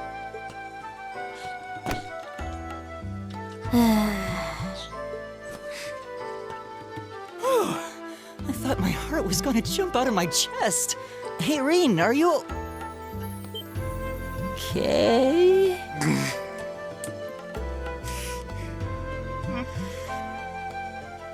Easy now. Hands where she can see them.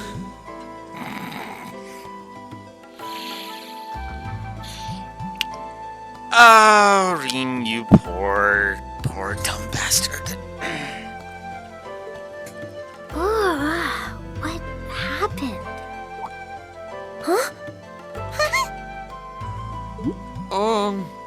Well, this is a bit awkward.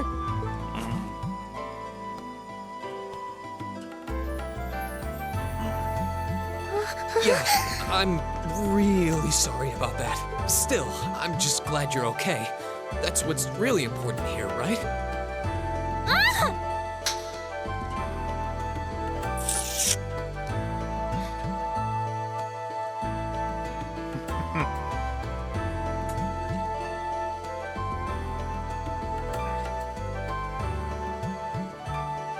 Wow, it's just not your day, is it?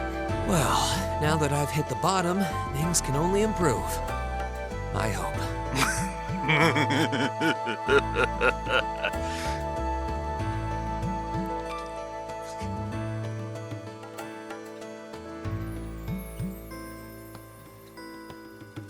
What is this place anyway? I was wondering the same thing. We should check out those tables. What? Is this?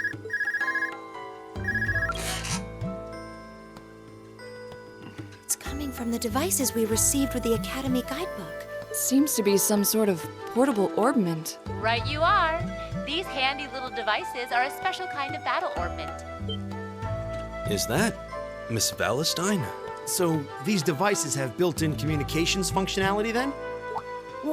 Wait, don't tell me these things are... New model battle orbments made through a partnership between the Epstein Foundation and Reinford Company.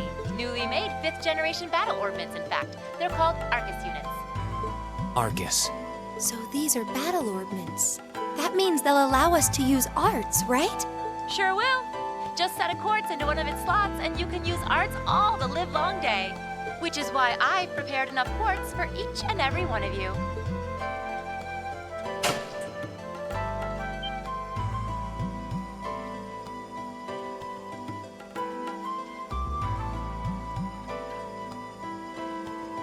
The weapons you brought are all here too, each packaged neatly along a little box containing a quartz. Find yours, and try setting the quartz into your Arcus.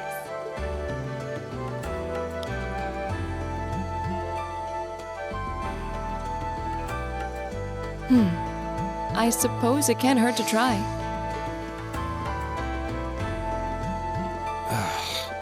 What is this woman thinking?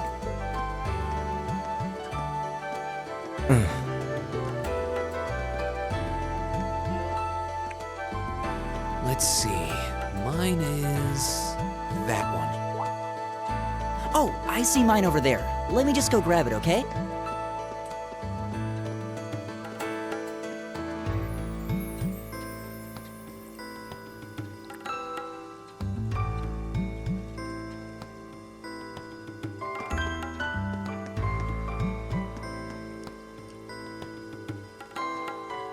You know, I've never actually talked to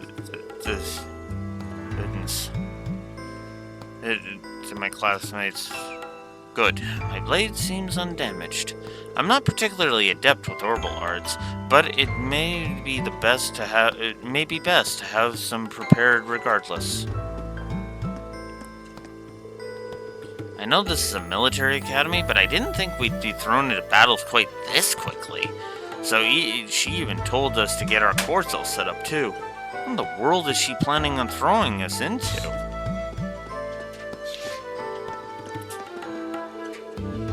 I don't have much experience with battle orbments myself. I'll do as we were instructed for now, though. What a pain. Huh. This seems pretty useful. I should test it out and see what it can do. Huh. Our illustrious instructor seems fond of toying with others. True enough. Bah! Why do I have to put up with this? Hey, about before.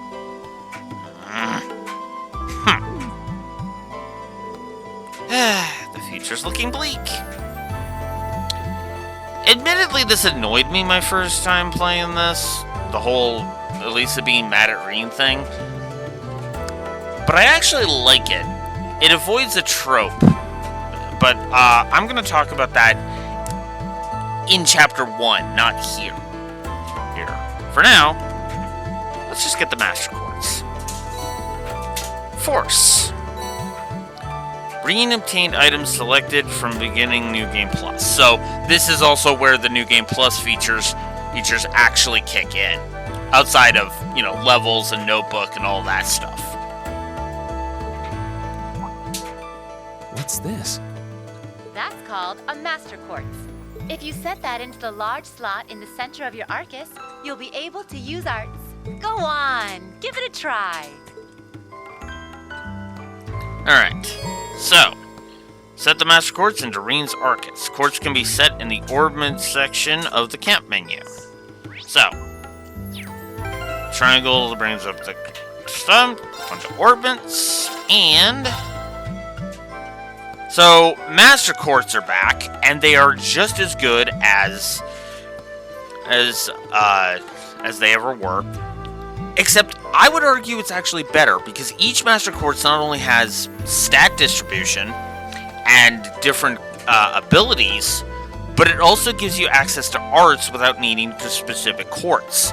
Because the way that the quartz are set up in this game is that quartz actually all have different spells based upon which quartz you insert.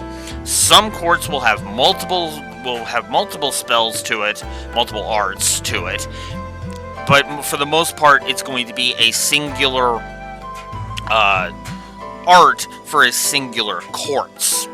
Okay, it's actually a very engaging and very lucrative system, and I love the improvements to the Master Quartz system, and this is the way the Master Quartz system is going to go henceforth. So if you give me a moment, I actually want to see how many pluses I gave the Master Quartz system in Azure, because the Master Quartz system wasn't in Zero, it was in Azure. So, I want to scroll down.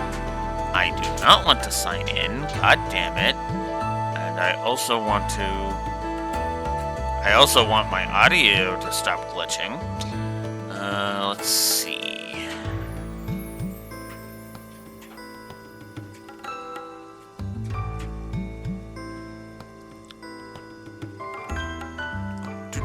Do.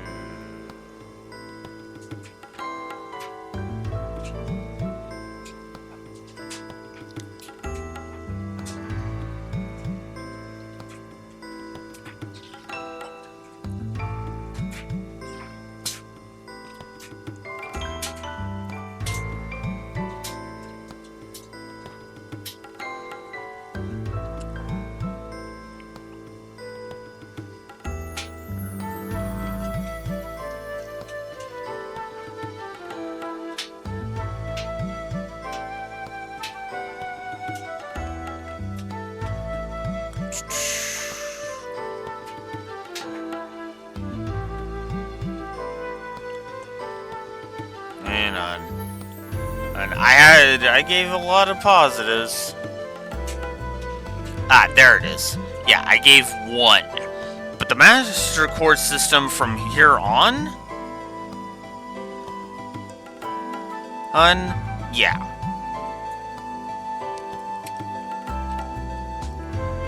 So, yeah.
Alright, so we are absolutely going to give a plus to that.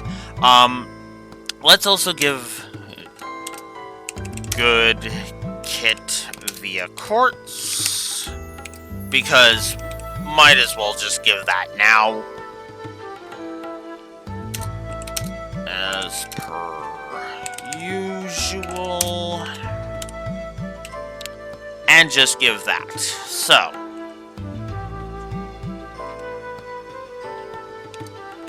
yeah. Quartz, so the Master Quartz system and the Quartz system in general, pluses, absolutely. Of course, we don't have any regular quartz, so I can't really show off the kit, but I am just going to go ahead and give the quartz system a plus, because, as I said, it's all based on individual quartz this time, and I like that. Alright. So, also, costumes. So yeah, we can run around and we can have Rain run around in swim trunks if we want. But considering Elisa's kind of pissy at him right now, let's not. So there's actually different... You can actually equip different equips, which is actually kind of nice. So we're going to just keep him in the red uniform for now. Oh wait, hang on. I need to go into item, because if you go over to the DLC, you get all of the different things. I really shouldn't have went into this one because, yeah. So what I'm gonna do?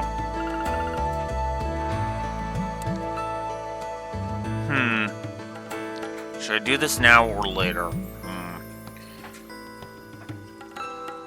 Well, you know what? Since it's just comes baked into this version, we're just gonna go ahead and grab these. So we get Shining Palm Bait, 8 from the Shining Palm Bait value packs. The Shining Palm Bait packs just give us it was 3 each, and there's 5 of those. Then there's the Trial Set, which is an additional 3. The Zerum Capsule Pack, which will give us 10 Zerum Capsules. 10 Zerum Powders. 10 Tyrael Bombs. 10 Tyria Bombs. 10 Celestial Bomb EXs. And 10 EP Charged 3s. Some 30 of Red Beast Flesh, White Beast Flesh, Chitinous Shell, Clear Gelatin, Globby Fat, and Hardy Powder. Some accessories: Silver Chain, Coral Bracelet, Marble Bracelet, Luminous Glasses, Energy Bandana, Cooling Belt, Cozy Socks, and Soft Sole. Septium Pack, which gives us 500 of each Septif, right off the bat. I like that. By the way, each one of these will cost you money in Cold Steels 3 and 4. That's why they're going to be negatives. By the way, in those ones. I should mention that right now. Oh, because each one of these would cost you like, it's like $2 or $3. Yeah. That's why I'm not going to give it here, but I'm going to freely use it. Shining Bait, Zerum Powder, a couple more Zerum Powders, a cat being annoying, and now we have some quartz. So, because this one has a Tear Bomb, a Reviving Bomb, an EP Charge 1, Firebolt, Tear, Attack 1, and Defense 1. We get the Bunny Ear accessory. Attachments can be equipped by selecting Equip in the camp menu. Ride-along Noi. Ride-along Mishi, and then different faceplates for your thing. I'm going to go ahead and just do this. You can change these at orbment stations, as at orbital factories, as the thing tells us. I'm just going to go ahead and grab everything.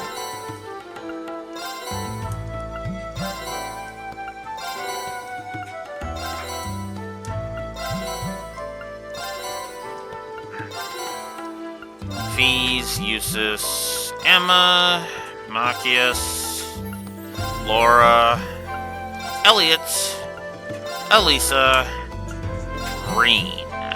And there we go. Now I have all of the DLC. So there's our ingredients. We will get into cooking later.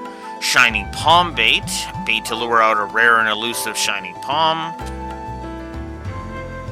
There's the quartz we got. The accessories. And we have no weapons, but now we have some items. Cool. We're not completely out in the cold. Status screen. Always good. So, this will also tell you what each character's attack type is. This status screen. Holy crap, I didn't even realize there was so much here. So, yeah. So now you can get a feel, and this can help you set up your parties, because now you can actually be shown what the different types of attacks are. Right? And you can also see what their crafts they have currently are. So, for example, Reen's got Autumn Leaf Cutter. It does not tell me how much it costs. It'll tell us in battle. But it has a small area. It has the impede effect. It also adds 15 delay. It is a Class C craft, and then it has a description. Slashes foes while dashing at them, with an unbalance of plus 10%, which adds 10% chance to unbalance the enemy. I believe is what that's meant for.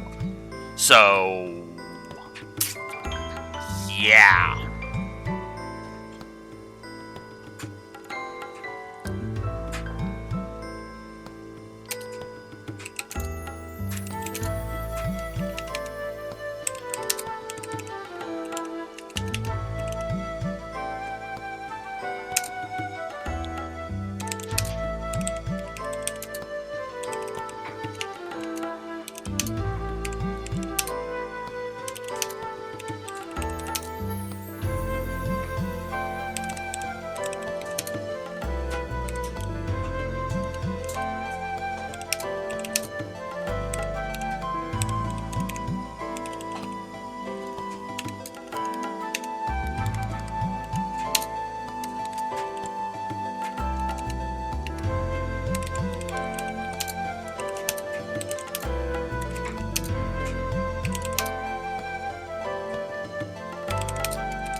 So I'm actually going to go ahead and I'm going to up the info and game positive to 2. Because, yes, I do believe that is warranted. Holy crap. Alright, so, one last thing to go over. So, as you can tell, we can be given... we're actually shown what kind of effects will be had, and as you can tell with the ones that are named after spells and are not, have numbers beside them, they have different things. So Firebolt will give us the Firebolt spell, and Tear will give us a heal spell. I'm going to equip heal. Force already gives us Firebolt, so equipping Firebolt on Reen is extremely redundant. So, don't be a dumbass like me. Pay attention to the arts section of your Master Quartz. Alright. Oh yeah, then we have our link system. Everybody's all level 1 because I did not carry over those levels, which is good. Good for our purposes here.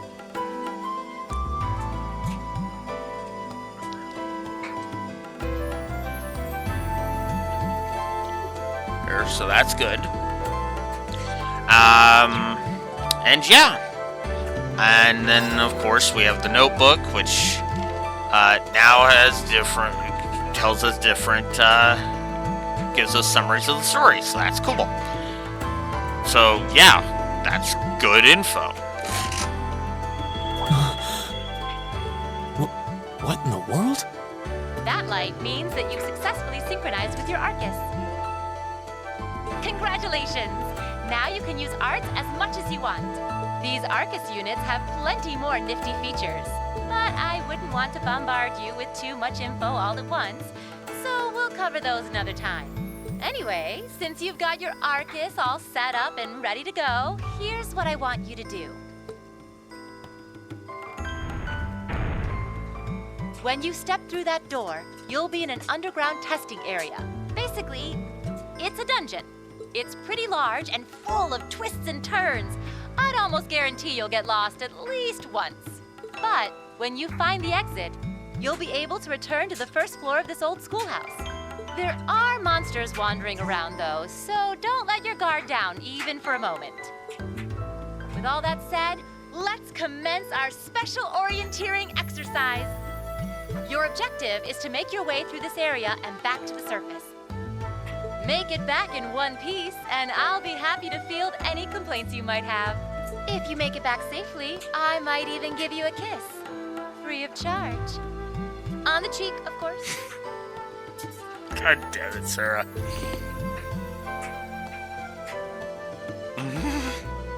I don't think she's joking.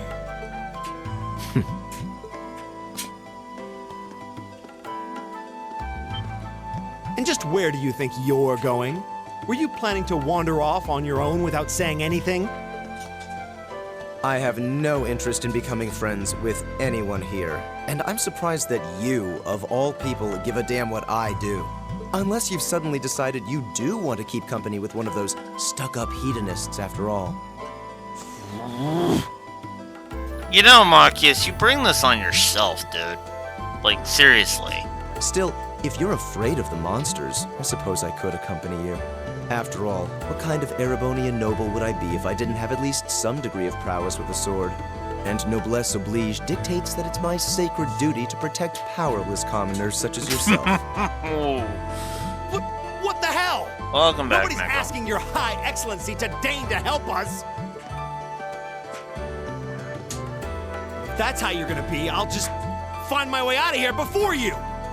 I'm perfectly capable of taking care of myself without some relic of an outdated class still dragging me down.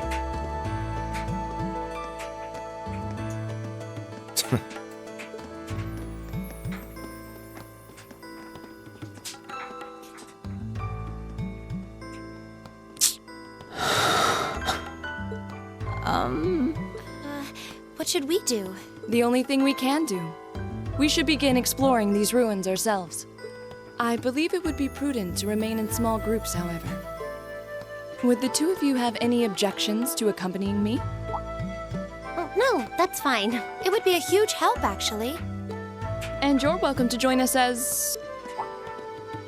well, I suppose that's a no.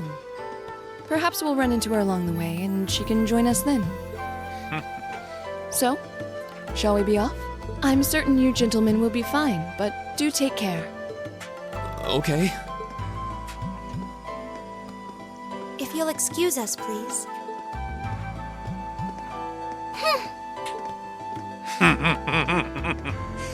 Cold shoulder.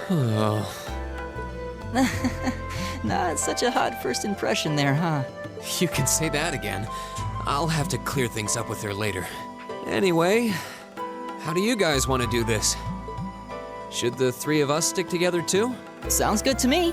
I'd get pretty anxious wandering around a place like this alone. No objections here. I'd be happy to accompany you.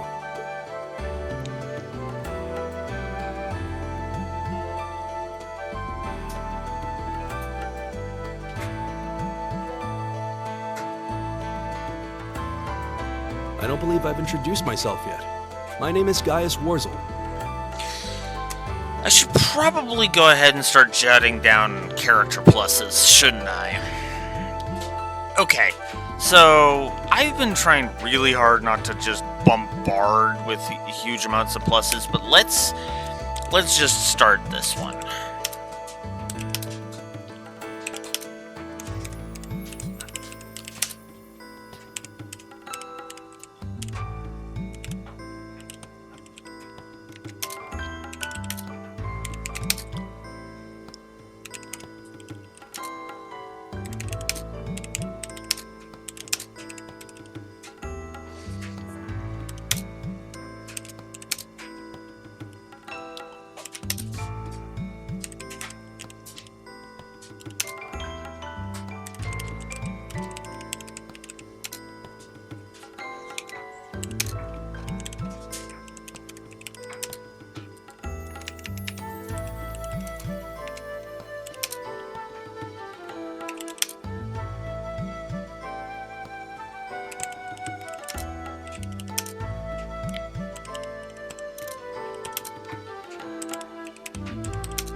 I'm just gonna go ahead and do it.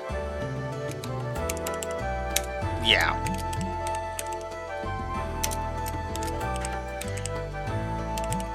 Okay, so I don't overblow this super hard. Let's start with Reen. Okay. Reen is the kind of protagonist that I look for in a JRPG. He's kind, he's compassionate, he's very observant, but he also is flawed and has to work through his flaws. What's funny about it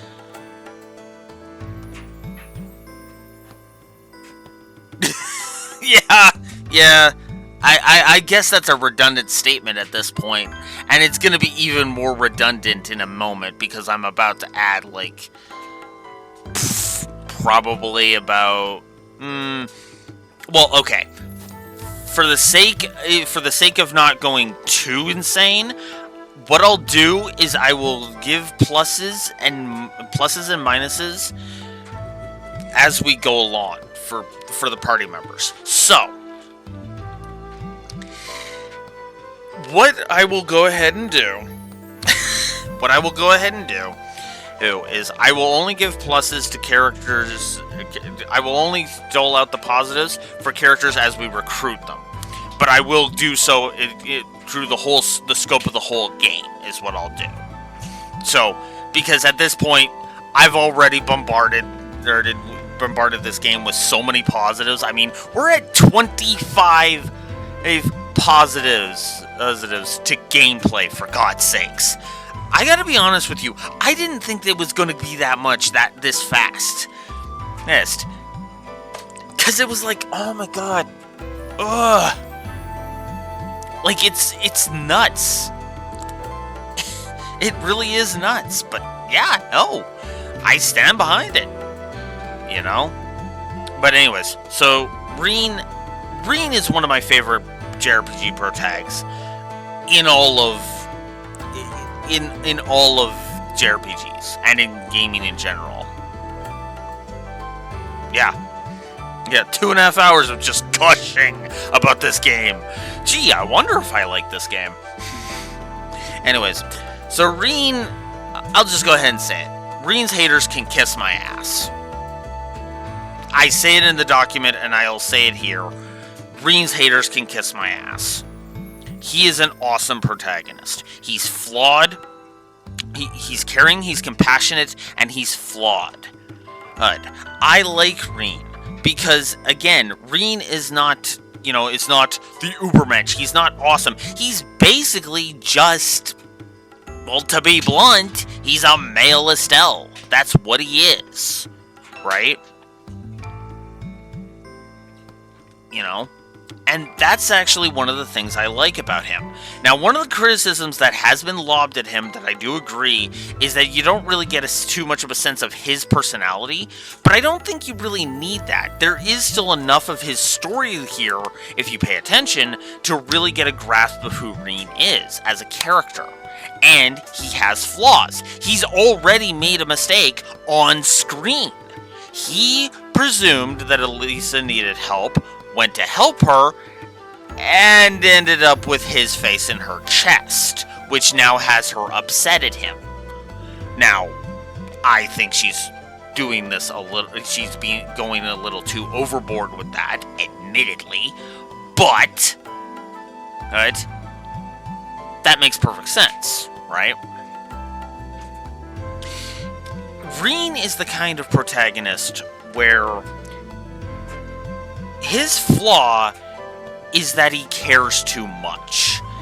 And so when he fails to help someone, it sticks in his craw a lot harder than it otherwise would. It's why he's so driven to help people and do the right thing. Because he feels like he has done wrong before. And in some cases, by even just being around, he feels like he's causing harm. It's one of his flaws. He presumes things even though they're not true. So, that's Reen.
So, next up,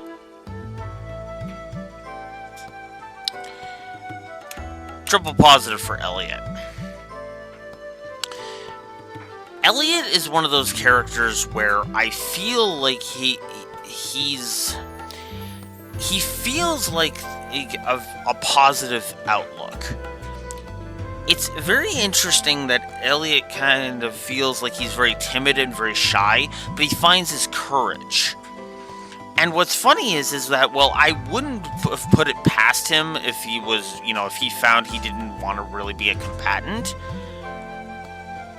The funny thing is that he actually does the exact opposite. Not only does he not mind being a combatant, but when the chips are down, he's got your back. There's no regret of that. If he needs to take up his weapon to help defend you, he will take up his weapon and he will help defend you. And his relationship with his dad is nice and complex and shows that, yeah, there's a lot of there's some weirdness with that, but he nevertheless still loves his dad and thus still cares enough about him to be like, yeah. So, there you go. One more, and then we'll move on, I swear. Because now it's time for the guy who's on screen, finally.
Gaius here is a bro. He will have your back through thick and thin. You really get a sense of that. I love his gentle nature, and I do very much appreciate his love for his homeland. A lot of moments in this game are going to just kind of help cement the triple positives that I've given these characters. But there's things that I just absolutely adore. I love that Reen is willing to take advice from his classmates. I love that Elliot will, still cares about his dad despite everything that we're going to find out about his dad. And I love Gaius' love for his homeland. All of this culminates in just awesome on top of awesome on top of awesome. And yeah, I mean, when I said that Class 7 were some of my favorite JRPG pro tags, I meant it. I meant it sincerely, right? So, there you go. I just arrived in the Empire, so any help you can offer would be much appreciated. Oh, so you're from abroad. I'd been wondering. My name's Reen Schwarzer. It's nice to meet you. I'm Elliot Craig. So, you fight with that? Of course. Why else would I be carrying it? I mean, that is kind of a duh. It's a spear, but it has that odd cross-shaped head. It looks kind of awesome.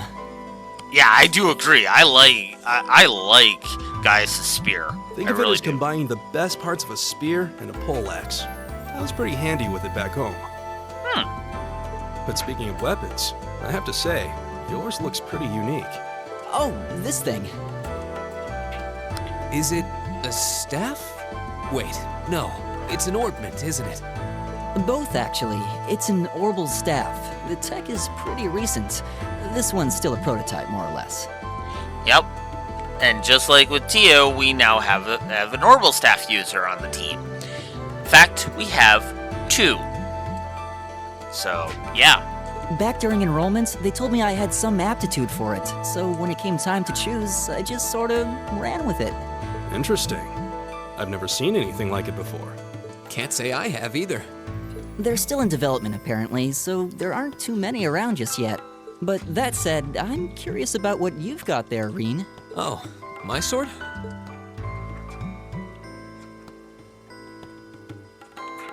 Yeah, but what kind of sword is it? It's different from the kinds of swords I thought the people in the Empire used, though.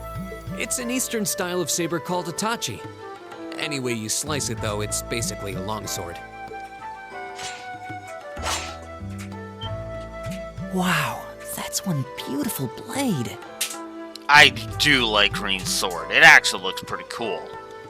I kind of imagine. It kind of reminds me of a katana.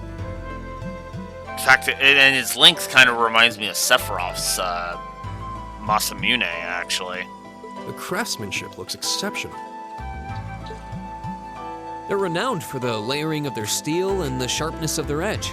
Truth be told, though, I'm still a little hesitant to be swinging around something this dangerous. Seriously? If that's what hesitant looks like, I'll bet confidence will make you unstoppable. Well, you sound like a good guy to have around when the going gets tough. Speaking of which, I think we've been standing around long enough. We should really be getting ourselves into trouble. I think I can manage that. You saw it yourselves. Trouble has a way of dropping in on me. Okay, yeah. Okay. One more triple positive, and then I swear we're done.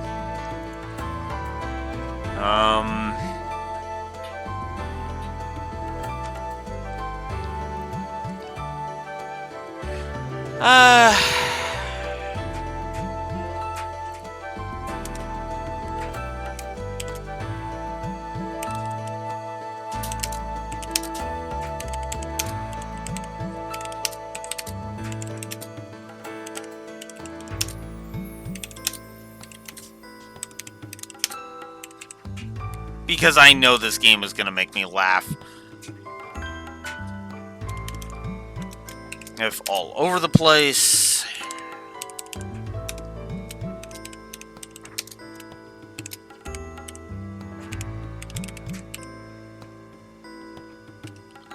Let's go ahead and add another triple positive, this time for humor. Moving on. Let's take it slow and steady, though. We need to adapt to each other's fighting styles to really gel as a team. Got it. Elliot and Gaius have now joined the party, which now they actually have their own. So Elliot has Cannon, which gives him Tear and Aqua Bleed, and Gaius has Falco, which will do that. Excuse me. Excuse me. So, for Reen, Force gives him the ability, gives him an extra 5 CP when he kills an enemy. Gaius is equipped with Falco's ability, which allows him to begin battle with Insight status, which lasts 2 turns. I don't remember what insight status is. I'll see if it's in the things. And healing arts are multiplied by 1.25 with cannon. So, let's go ahead and check.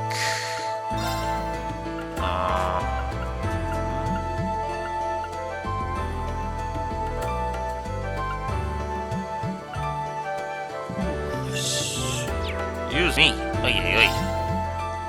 Let's see. Here we go. So we can see what different AT bonuses are.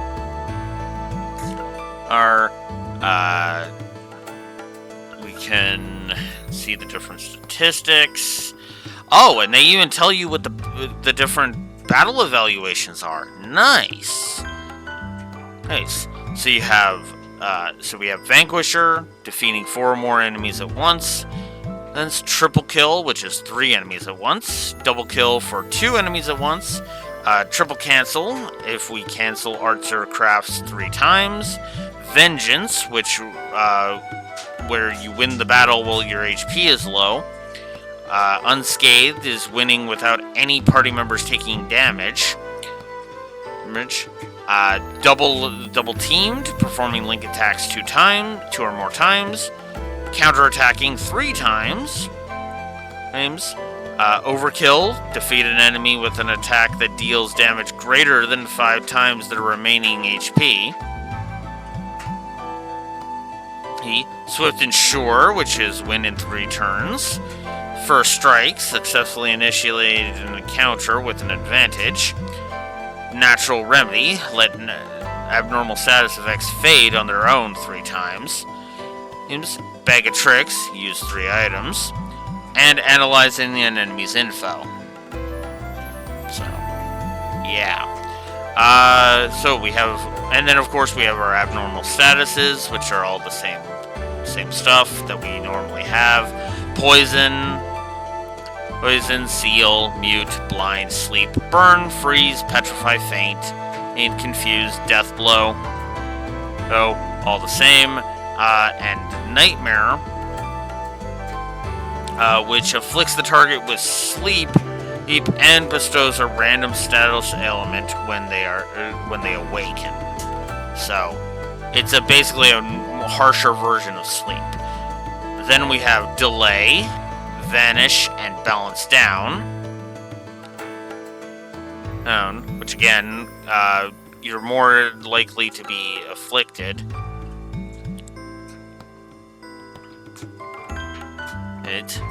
Vanish is the annoying thing. Stat down, stat up.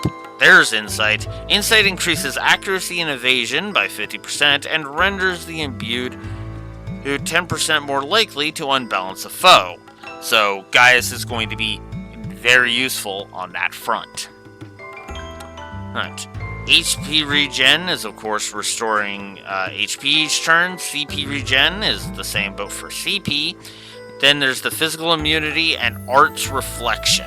And KO is just when the HP goes to 0. So.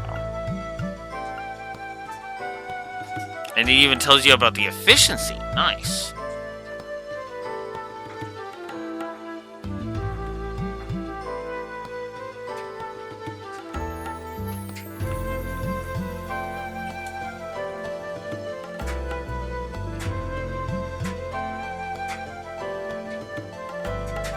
So, for example,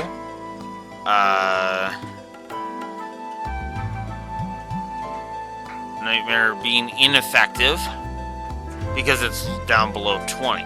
So,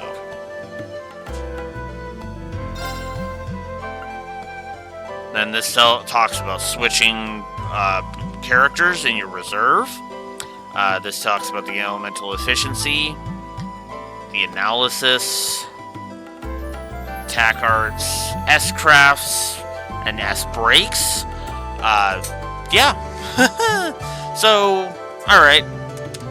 I guess we can go ahead and give the S-break. We should go ahead and give the S-break system.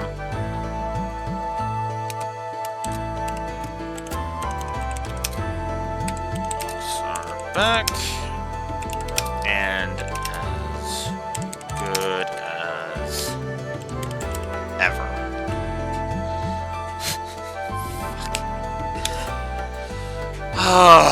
I just keep giving positives. Holy crap! This is amazing. This is amazing to me. Like, Jesus. We've hit 50 positives at this point, by the way. If you're paying attention, we've hit 50 positives already. We haven't even started the tutorial dungeon. And we've hit 50 positives across everything. Now, granted, some of that is me front-loading the positives, specifically specifically for external continuity, Reen, Gaius, Elliot, the music, and all of that. But it's going to be that way. So yeah, 52. Jeez, yeah. And you want to know what the best part of that is, Neko?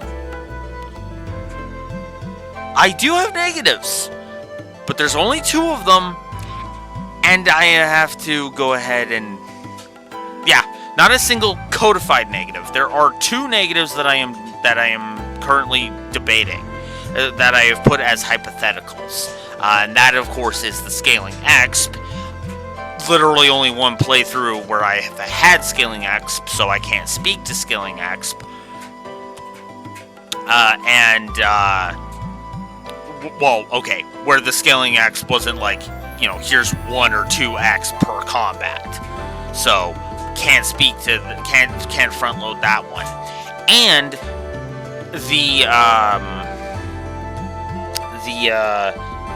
the bonding point limitations. Basically, I'm going to be asking myself, I'm going to be kind of gauging whether or not I think that's worthy of a negative. There are going to be negatives. There are going to be bosses that are going to piss me off. I'm going to go ahead and be honest about it. And there's going to be some bosses that are going to have too much HP, and I'm pretty sure the trash encounters are going to have HP problems, and yada yada yada yada yada. But yeah, no, it's... There's so many awesome things about this game. This takes all of everything that takes all of the good stuff that was awesome about the previous games and just kind of expands upon it even more. So, and a lot of this is just the presentation. So there will be negatives. I just don't know how many there are going to be. It's actually one of the reasons why it's kind of funny, because it was like, huh. So, yeah. I'm going to AFK briefly. I will be right back.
Alright.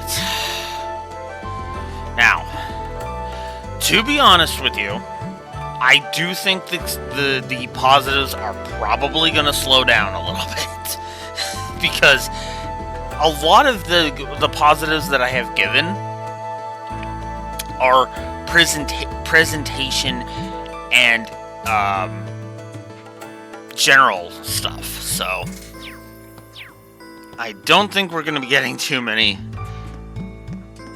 of that. So let's move on. Yikes! A monster!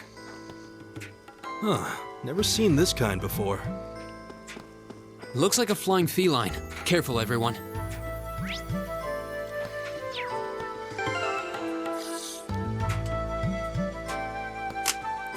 Am I ever gonna get out of the damn tutorial dungeon? Oh my god.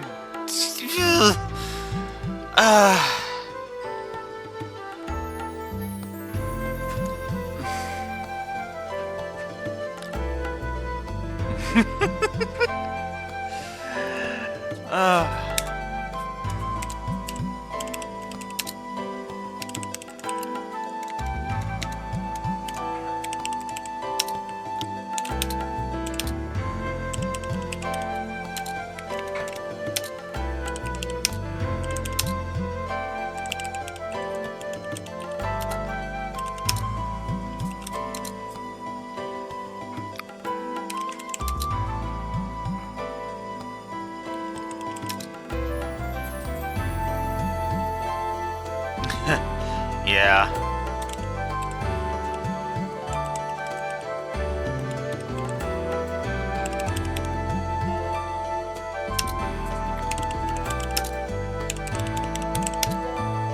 Well, I can tell you this much, Neko.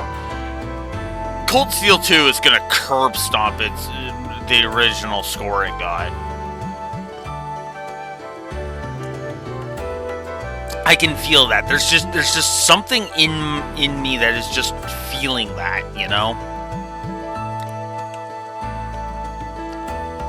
So, the active voice system, I love it because it gives you a little bit more insight into the characters. And it kind of adds to the flavor without forcing the characters to stop. Which is more than you can say about me because I keep stopping because I keep having to type out more and more positives. Come on, Cold Steel 1. Pace yourself. Jesus. Okay. So. Aw, dang it. Okay. Bring it on! My turn! 0 arts. Okay. Oh, I didn't give him... No! Damn it. Damn it. Damn it. Damn it. Damn it. Damn it. Okay. Alright. Miss. It's my turn. Ooh. Oh yeah, we can't form combat links there. Okay. My turn!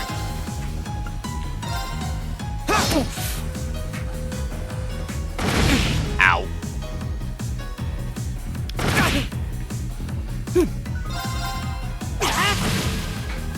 It's my turn. There! My turn!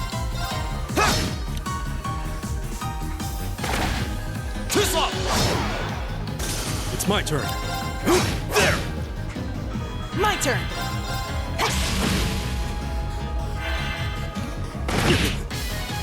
Here we go!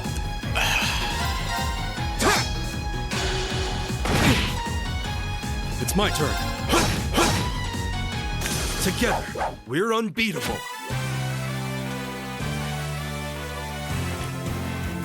God damn it. Like I said, Cold Steel 1, can you pace yourself, please? I'd like to get on with it.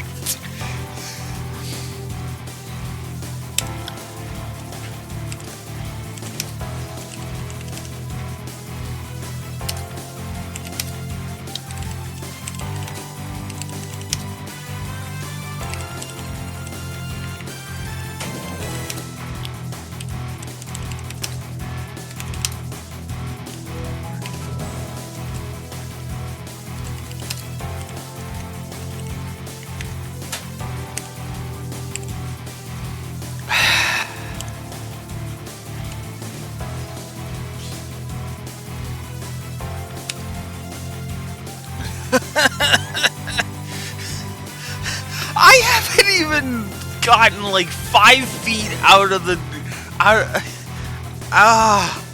Okay. Seriously. This is like, what? The 5th battle of the entire game? And, okay, anyways. But yeah, variety in your allied units. Please tell me there aren't more of those things lurking around here. I hate to tell you, but I can sense more further in. Anyway, let's just stay alert. Alright, so now you can view the active voice and monster guide tabs in your notebook.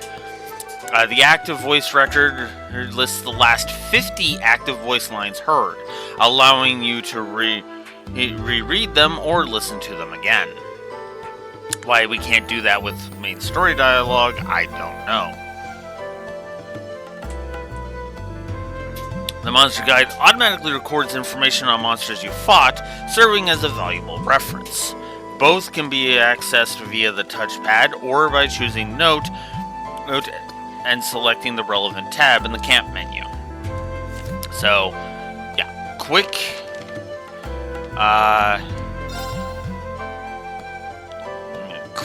and easy access, and so it would be more detailed if we scanned them. So that's a thing. We also get that was our 6th battle, and yeah. Oh, it carried over the canceled arts. Okay, so apparently I'm now only 2 away from finishing that. Interesting. Oh, a treasure chest! Needle shoot. This looks like another quartz. So we can set this into our Arcus units? Most likely. Let's give it a try. Okay. So. For Elliot, I am going to give him... Actually, that's a good question. Well, I can only give him a wind quartz. So I will give Elliot... I'll actually give Elliot Firebolt. We'll go Flames. Alright. So... And then if we go down here... We get some Septif.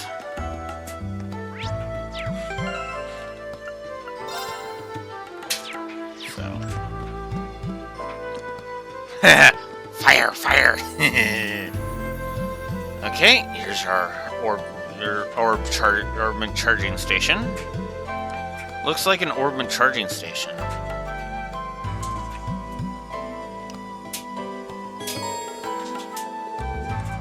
So if you encounter one, you can walk up to it, press X, and then you'll be restored. This could be a lifesaver if we find ourselves flagging after a tough battle. Yeah, we should come back here and rest if we need to, just to be on the safe side.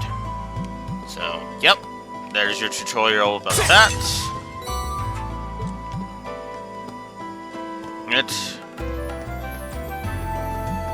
Alright, time for the arts tutorial.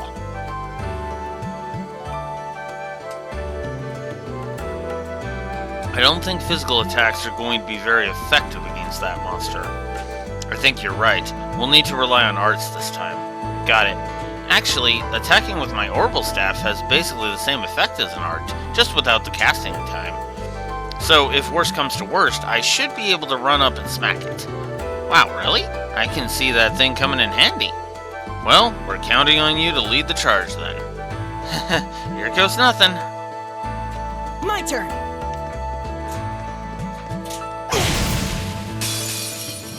Now's our chance. Let's get him. Go.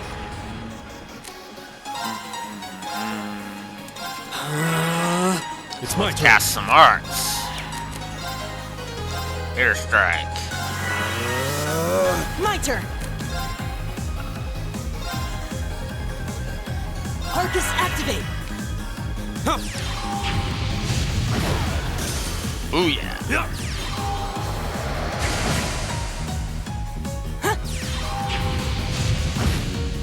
Go. fire is what you want to be dealing with this one. Arcus, activate. Leave it to me. There. Yeah, you really don't want to be doing that. But is everybody okay? With Elliot, it's all good.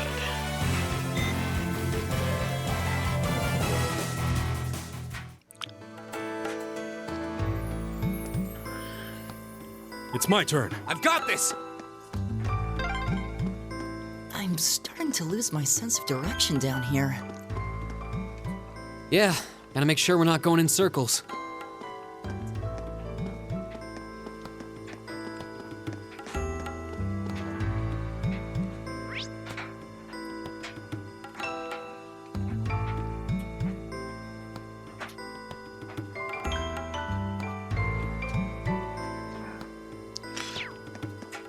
So, yeah.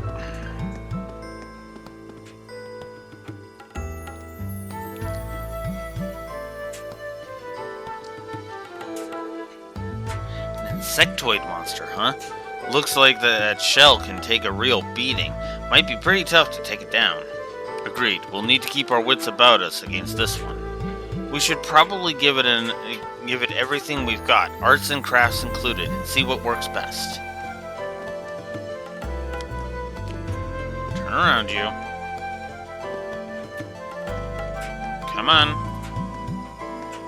There you go. Now's our chance. Let's get him. Here we go. Alright. So, let's show off some crafts, shall we? There. All right. Nice. Alright. Alright. Let's do that. Yeah. Leave it to me. Love the range on that. Here we go. There we go. Can at least get rid of 3 of them, so that's nice.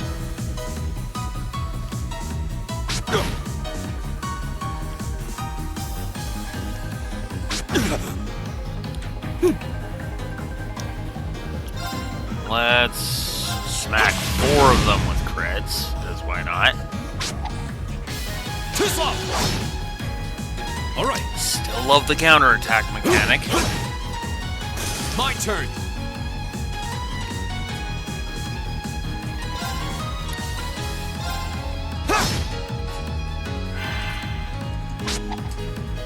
You're mine.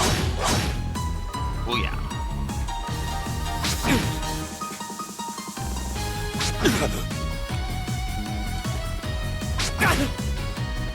Right. Well, they're too spread out. It's my turn. But I might as well get rid of 2 of them.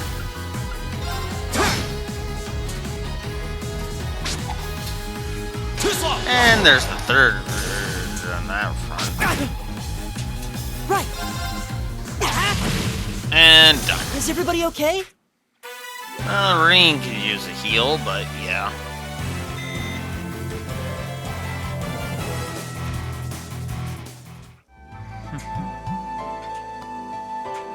Yep.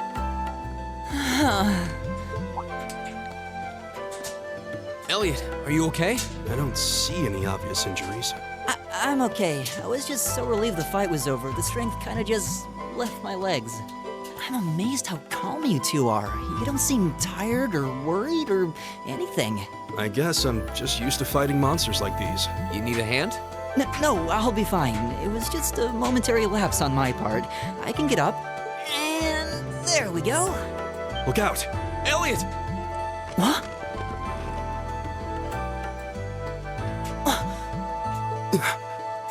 No!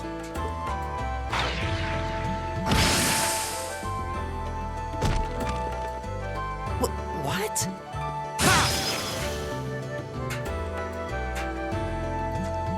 Looks like I made it just in time. Thank Adios for that.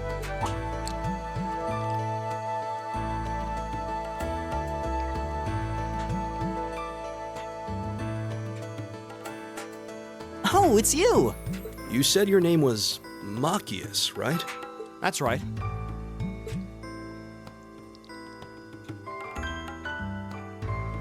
I came to realize that I shouldn't have just stormed off like I did. I let that arrogant noble goad me into losing my composure and acting on impulse. So I just wanted to say, I'm sorry. I acted foolishly, and I hope you can forgive me for it. No sweat. Water under the bridge. Yeah, we all have moments when we say or do things we regret. That's human nature for you. Oh, and thanks for saving me, by the way. I'm just glad I happened to be passing by. After I'd cooled my head, I decided to retrace my steps, and there you were. Is it just the three of you here?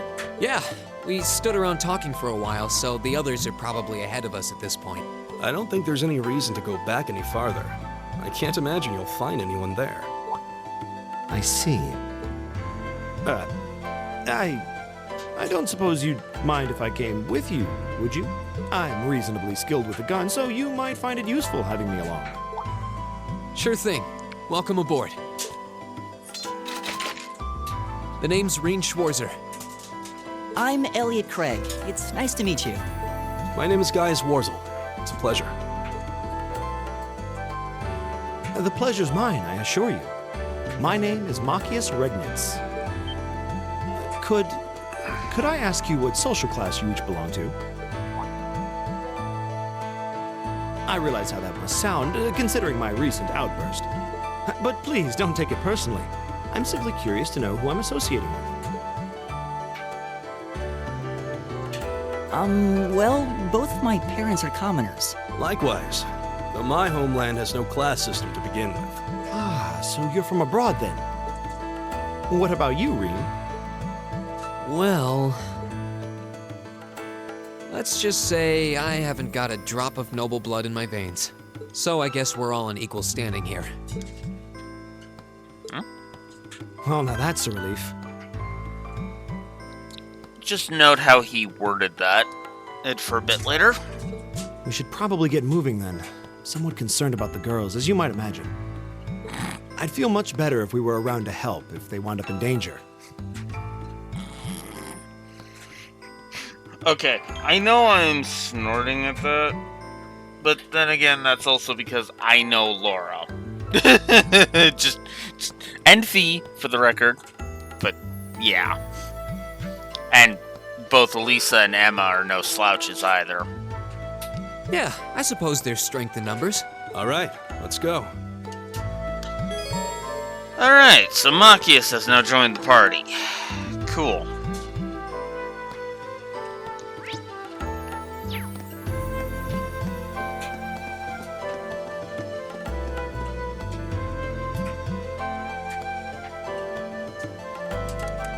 Machias. Okay. So, Machias is interesting. He is going to be I am going to go ahead and give him a plus, but unlike the first three characters, he's not going to be a full 3. He will be A+, though.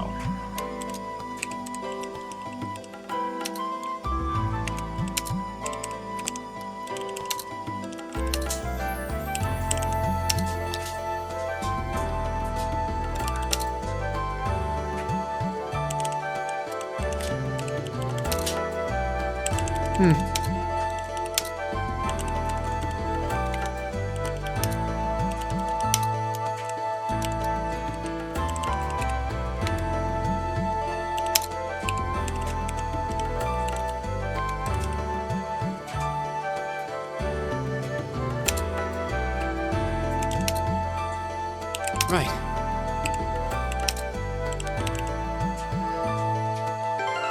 Let's not have Reen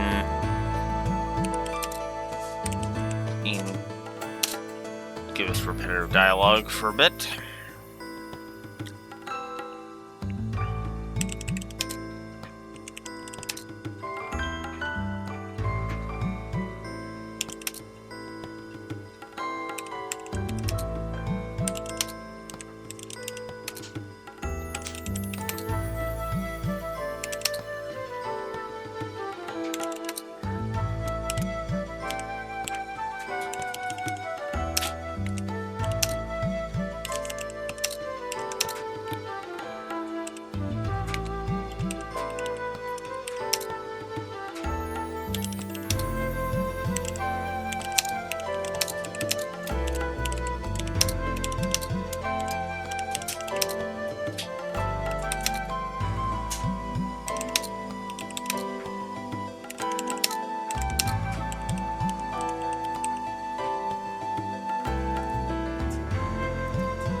Okay, I'm gonna leave that open for to expand because I don't remember how, and we will be going through his bonding events fully because again, max bonding points.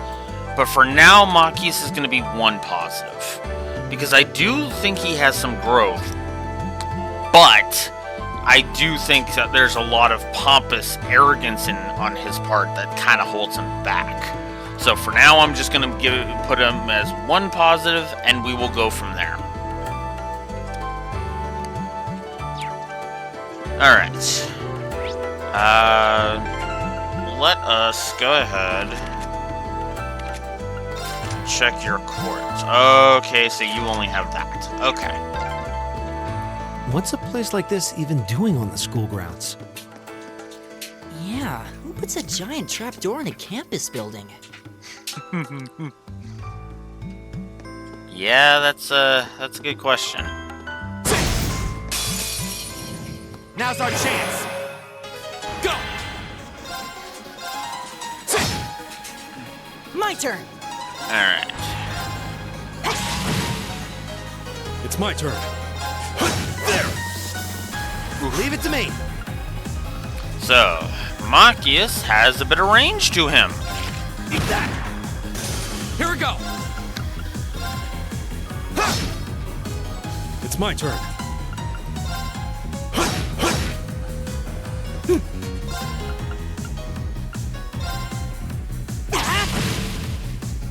Right.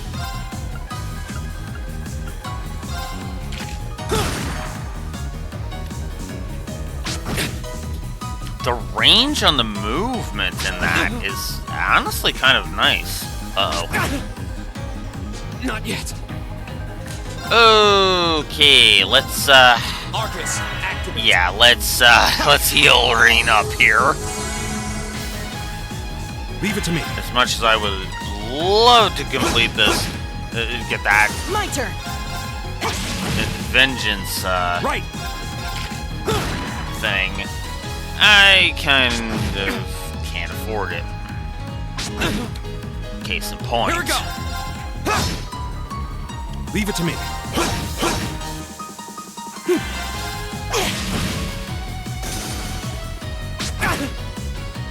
It's my turn. There's no time to waste. All right.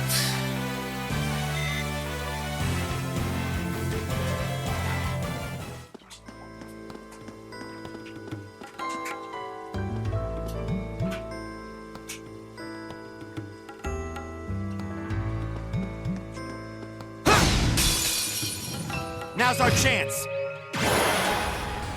My turn. Leave it to me. Bye-bye. Right. Eat that. Go. Leave it to me. There. Right. Oh. Oh, well. Right. There's no time to waste. Alright, so now we get some levels. Right. Reen has leveled. Oh, that is a beautiful level up. Level up. So, his max HP went up 118. His strength went up 5. His defense went up 4. His art strength went up 5, and his art's defense went up 5. I did it! Elliot gained 100 and... Or no, I'm wrong. 92 HP. 4 strength, 4 defense, 5 art strength, and 5 arts defense. Just getting started. And Gaius went up 130 HP. The 5 more strength, 5 more defense, and it's 4 more arts strength and 4 more arts defense. And no new skills learnt yet.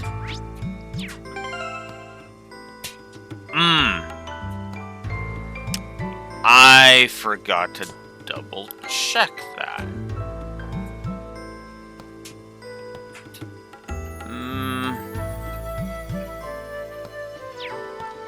Okay. I'll have to see that. Enemies ahead! We'll have to fight!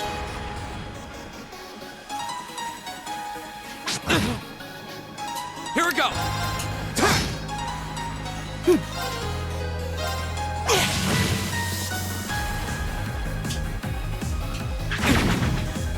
All right. Leave it to me.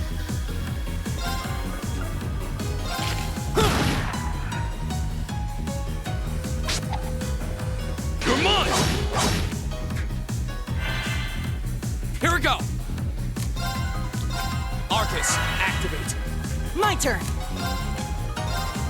Arcus, activate! Ha! All right.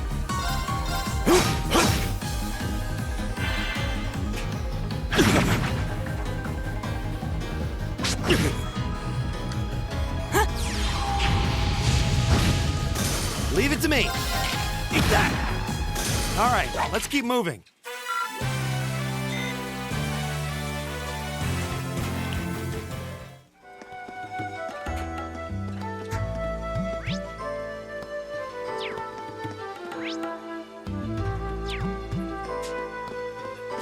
I do like this map. The wind's behind us. Let's go. Go! There! All right.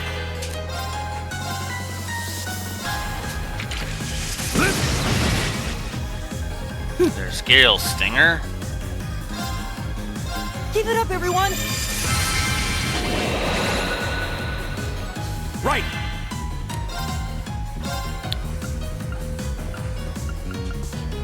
How about this?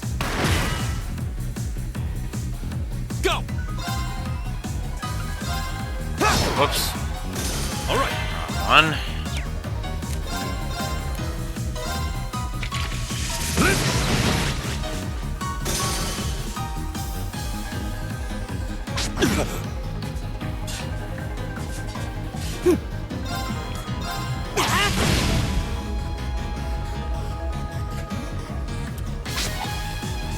Too slow! Right.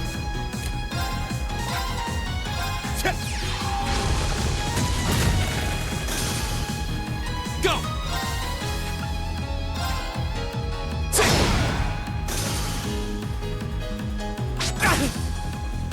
Right! All right. There. And there we go.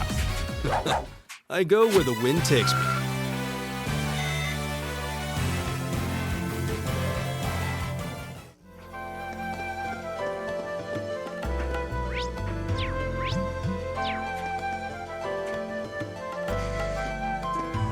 We meet again.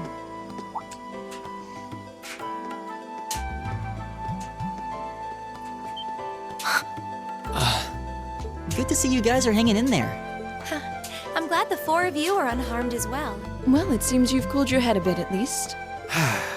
Yes, I've calmed down now.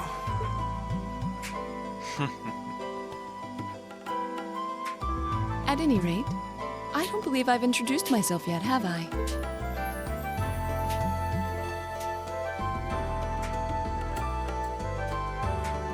I'm Laura S. Arcade, from the town of Legram.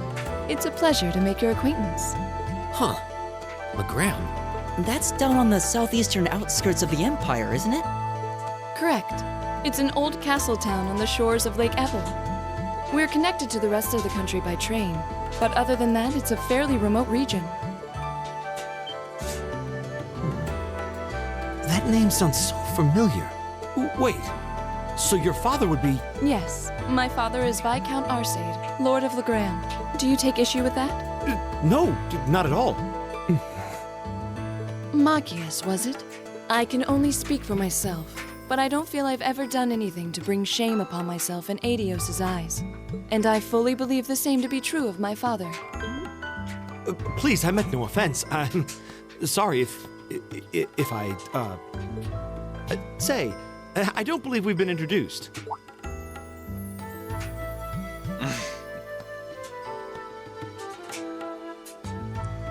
Smooth, Machias. I'm Emma Milstein. Like Laura, I come from a distant region of the Empire. I was only able to attend Thor's thanks to a scholarship, in fact. It's very nice to meet you. A scholarship? Indeed.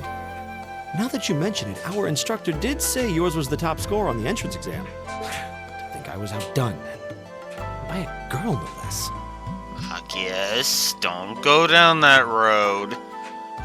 I am literally gonna be raging at a fucking pompous, arrogant twat waffle who's gonna be responsible for multiple negatives. Don't go down that road. You must be quite the prodigy. Maybe it seems like it now, but really, I'm not.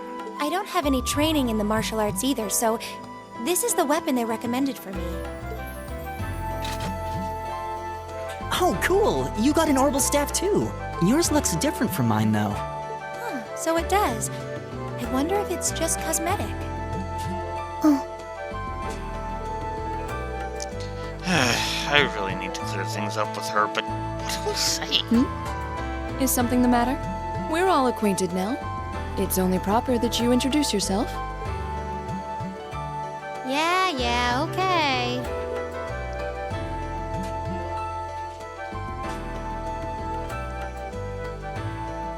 I'm Lisa R. from Ruhr. It's a pleasure to meet almost all of you. Elisa.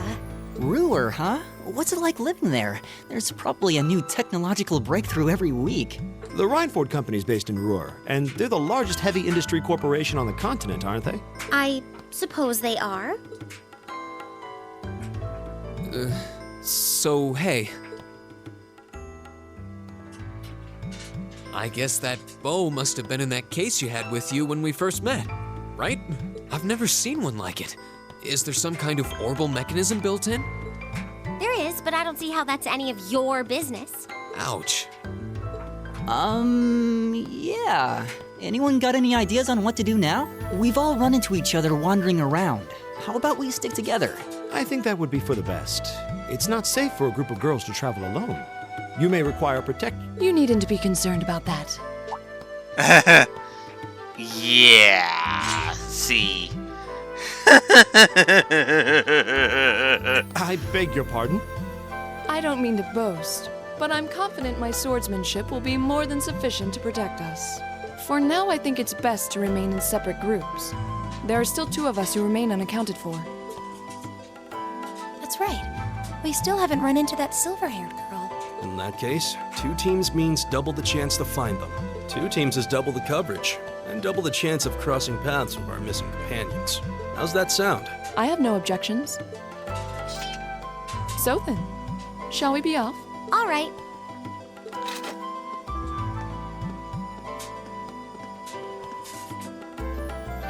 We'll see the 4 of you later then.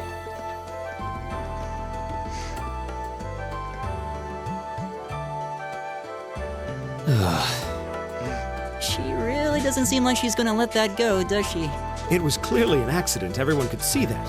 But I don't suppose it makes any difference to her.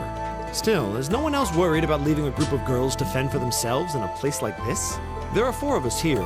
Perhaps one of us should go follow them. I don't think we have anything to worry about as long as Laura's with them. She really wears her skill on her sleeve. I doubt she drags around a sword that big just for show.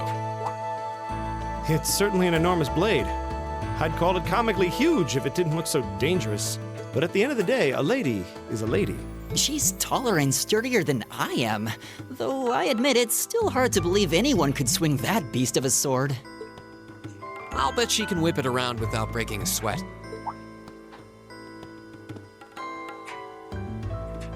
The Arside School of Swordsmanship serves as a general basis for the techniques used by knights throughout the Empire, and her father, the Viscount, is arguably the strongest swordsman in the country. People call him the Radiant Blade Master. I doubt any of the other students here could even stand their ground against her in combat, much less beat her. Wow. Interesting. I didn't know there were still roots of the old knightly styles alive in the Empire. You sure know a lot about this stuff, Reen. A hobby of yours? I'm a swordsman myself. I guess the lore sort of comes with the territory. At any rate, how about we pick up the search? I'm worried about that silver-haired girl. And we still need to track down Duke Alparea's son, too. That's true. I couldn't care less what happens to that pompous ass. He can rot down here. Come on now. That's no way to treat someone you just met. Yeah. Looks like the path splits. Which way do you think we should go? I feel a little wind blowing from the east. I bet the exit's that way. Well, then we'll go this way. We'll go to the west first. Enemies ahead! Okay. Have to fight. Here we go! All right.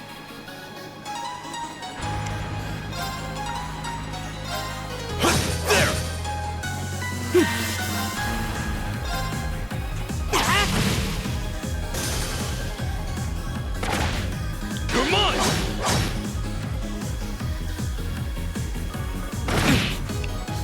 Right.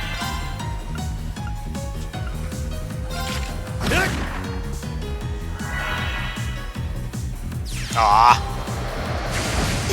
He got his Here we go. strike off too quick. Leave it to me.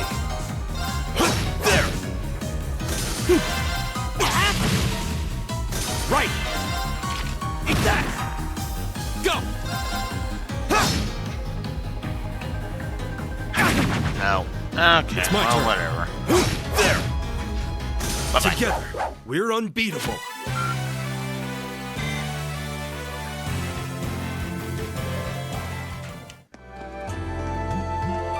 Oh, what a nice looking treasure chest.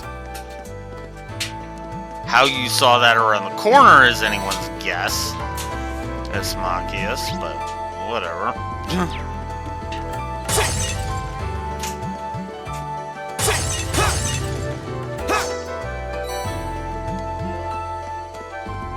Ah, Septive Mass.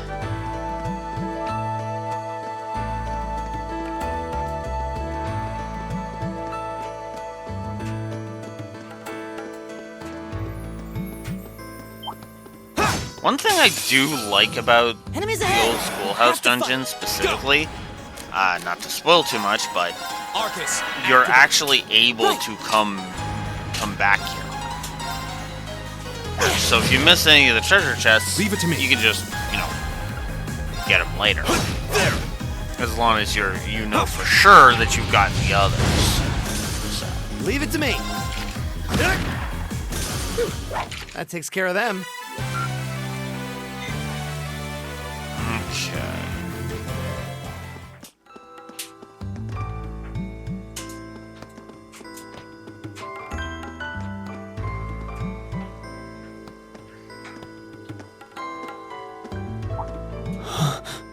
What's wrong?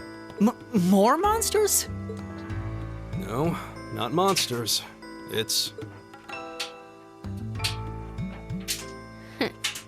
You're pretty sharp.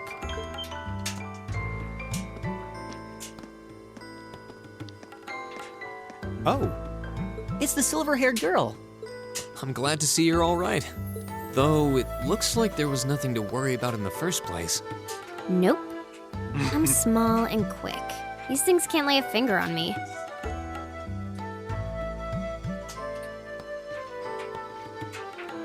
Oh yeah, Fee Clausel. That's my name. You're just over halfway through. Keep it up. Later. Hey, wait! Are you sure you'll be okay on your own? I'll be fine. I'm used to this. See you at the end.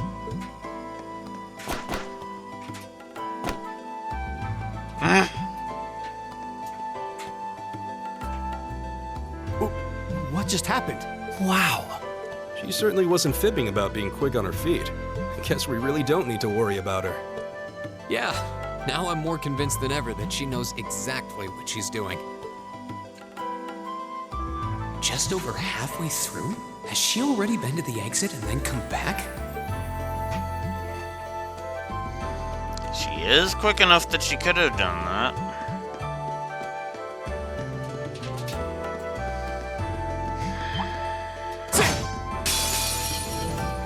Stay on guard and don't get cocky. my turn. Right!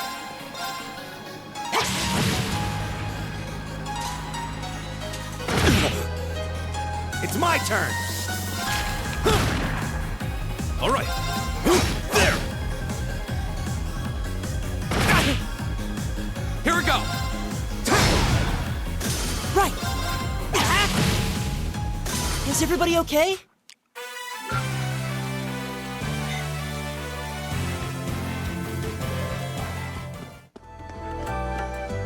Probably gonna do a little bit of leveling. Winds, give us your blessing. One simple My turn. reason. Right! Right! No.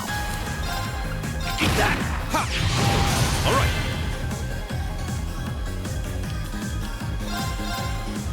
There!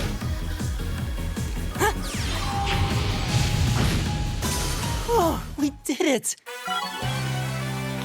Well, there's Nakia's leveling up. 102 2 HP, 5 strength, 5 defense, 5 art strength, 5 art defense, and 1 speed. Yay! 1 whole speed. Fun. Alright. Here we go. Do you hear that? Someone's fighting up ahead. Green! Wait for me! And I skipped the dialogue. Ugh.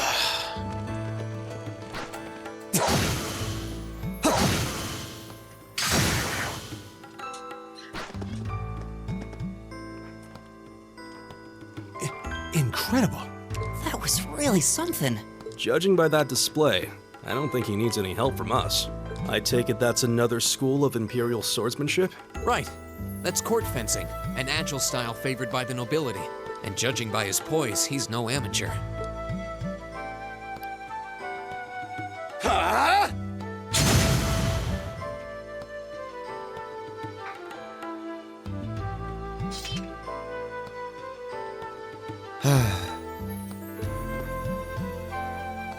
Did you need something? Sorry, I was just admiring your swordsmanship. I'm Reen Schwarzer. I didn't get the chance to introduce myself earlier. I'm Elliot Craig. Guy Wurzel. Nice to meet you. I believe I have already introduced myself, but once again, I'm Eustace Alberea. And I have to say, I didn't think you had it in you. I'm impressed. What are you talking about? After all that bluster about finding your way to the exit alone, I wasn't expecting you to actually rely on others for help. I assume you came to your senses shortly after you stormed off, and then wandered back to apologize like a good boy. Truly, the virtue of the common man. Why, a preening noble such as myself would be far too proud to do such a thing. What the hell is your problem? You nobles really are all the same. So full of yourselves, it's a wonder you don't pop. And you're not just a garden variety noble either. House Alberea is one of the highest ranking in the country. I'll bet you just love looking down on us less fortunate souls, don't you? You're one to talk. Yeah. I don't need a lecture in rank from the son of the Imperial Governor. Wait, what? Oh, I thought the name Regnitz sounded familiar. Karl Regnitz, the first commoner ever to hold the seat of Imperial Governor in Heimdall. The first to rule the capital. And this headstrong young lad just so happens to be a chip off that old block. Pretty rarefied air for a simple commoner, don't you think? What does that have to do with anything? Yes, my father is the Imperial Governor, but he earned that position through years of hard, honest work. Don't you go lumping him in with you nepotists who get your titles handed to you just for being born. Perish the thought. No, I mainly just regard your father as a reformist, and a close friend of the Chancellor at that. And as you're vividly aware, his faction is in conflict with the noble faction, led by none other than the 4 great houses. When you look at it that way, your vitriolic disdain for the nobility suddenly seems rather cheap, wouldn't you say? son of a... Magius, don't do it! So, I'm just gonna go ahead and say it. This... I'm gonna go ahead and say it. Both of them are in the wrong. They are. Eustace is provoking Machias. That much is clear. But Machias also did jump straight into hurling insults the second he was like,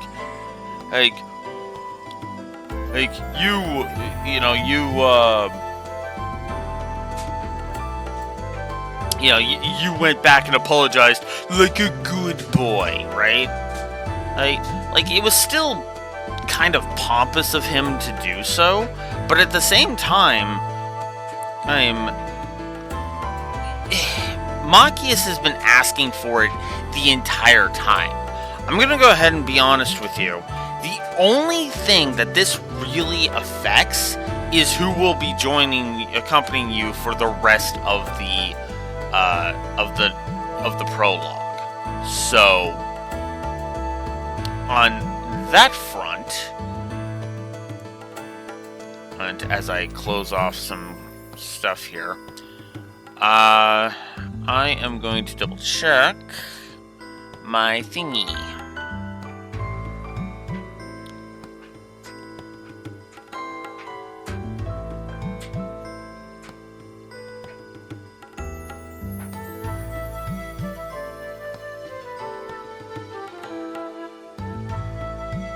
So, we know that Machias is, so yeah, basically whichever one you rep him, whichever one you side, whichever one you go against, which is what this choice is, which one do you go against, the other one will join your party. So I am actually going to stop Machias.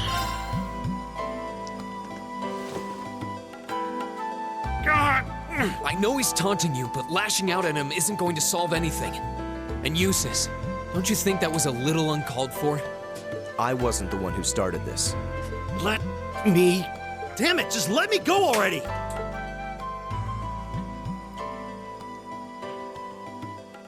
I'm sorry, okay? Just leave me alone for a while. You guys should just go on ahead with him. Oh. I think you went a little too far, Eustace. Being at odds with Machias is one thing, but dragging his father into it is pretty low. You're better than that. Perhaps I was a bit out of line. It would seem I still have much to learn. Huh? You look shocked. Why?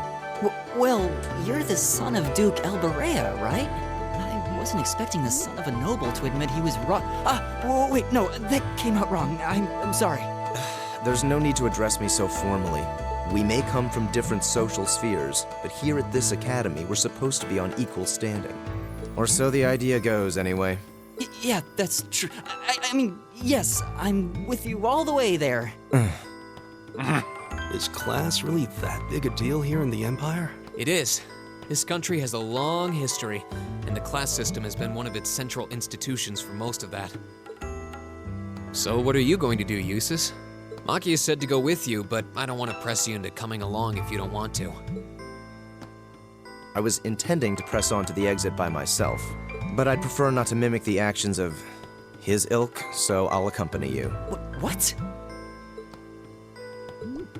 I'm just surprised we're worthy of your company. I mean, I'm looking forward to having you on the team. Come on, Elliot. Let's just go with that. Yeah. We should get moving then. Come on. Yeah, let's just do that. So, Machias left, Eustace joined. Which leads us to our next expositive, which, even in spite of this, you would think this would be a negative, but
Alright, so I'm gonna go ahead and I'm gonna give Eustace a plus. However, now that we have seen it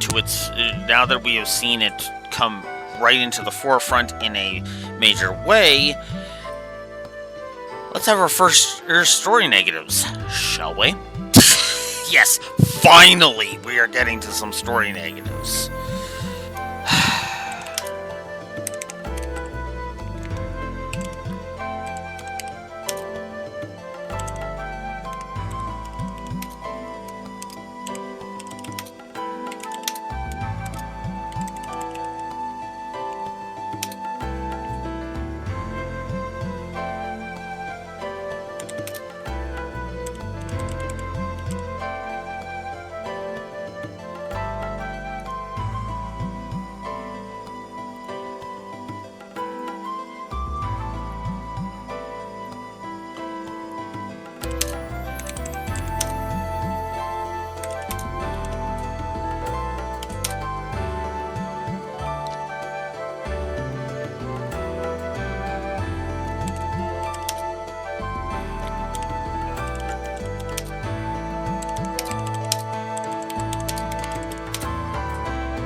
So, this will probably feel familiar to anybody who saw my Sky 1 run.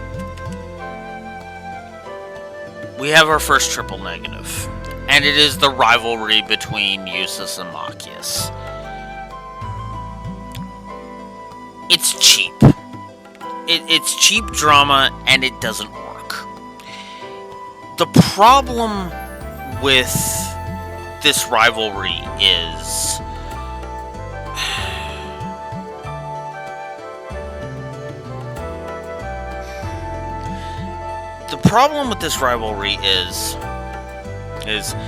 that the game loves shoving it in your face like it's the greatest rivalry ever, that it's so well written. But this is one of the few things within the entire franchise that I don't think is well written.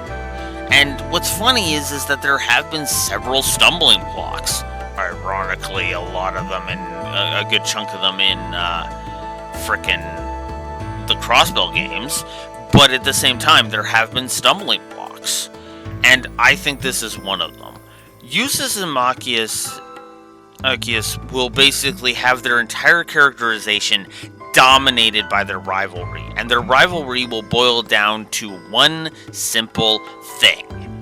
Hey, Machias hates the nobility, and Eustace literally can't fucking stand in Machias' bullshit. It gets tiresome, and it's the same point over and over and over again. Now, it does extend into the future Cold Steels. In Cold Steel 2, there's literally a line of 30 seconds and I already want to punch him in the face. 30 seconds of you being back and I already want to punch you in the face. In Cold Steel 3, there's literally if Machias heals Eustace, I didn't ask you to do that, that kind of thing. But it's more subtle, it's more subdued, it's lowered down on the priority.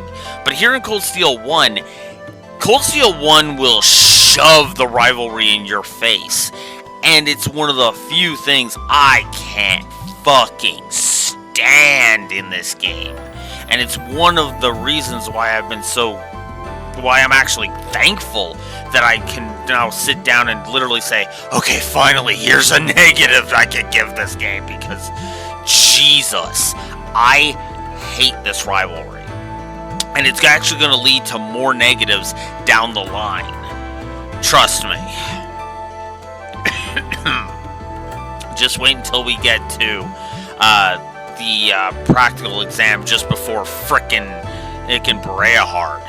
Oh, God. But yeah, no, this rivalry is going to just be worth it's going to be a lot of the negativity I'm going to have towards Cold Steel 1 in specific. It might poke its head up a couple of times, we will see, but from memory, no, it's only in Cold Steel 1 that it drives me up a goddamn wall and I just want to backhand both of them and be like, you are both fucking morons. Shut the fuck up. And that's why it's a negative to story, right? Like, if it had been toned down a little bit and was a little more, like, playful banter, then fine. But we literally start with him basically saying, and your father is basically a second dictator next to the Chancellor. Now, if you don't know about, the reformist and noble factions fighting each other, which if you played them in order, what you would learn in Azure, then yeah, that doesn't mean anything to you. It just kind of comes across as Eustace being a fucking asshole, and Machias is literally is so classist that he will fucking fight nobles at the drop of punch nobles at the drop of a hat. So no, the problem with this rivalry is that I'm on neither side. This is the kind of debate where I literally slam both of their fucking heads together, until to knock them both the fuck out, while yelling, "Shut the fuck up, or I end both of you."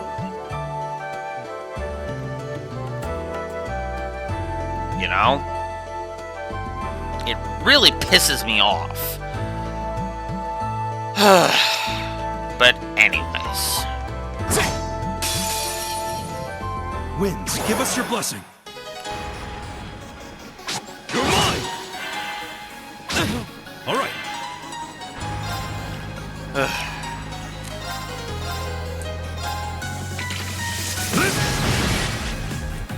My turn. There! Very well.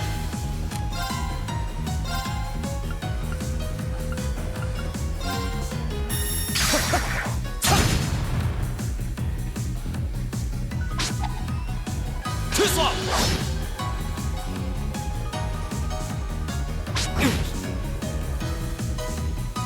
What? Right.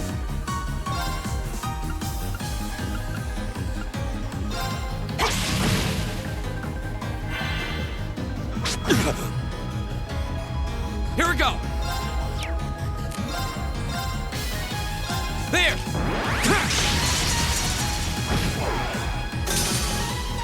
Nice. Got rid of 3 of them. There!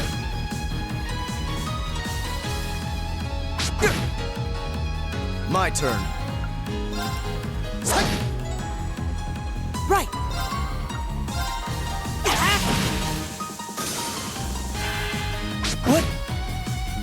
My turn. Leave it to me. I'll handle this.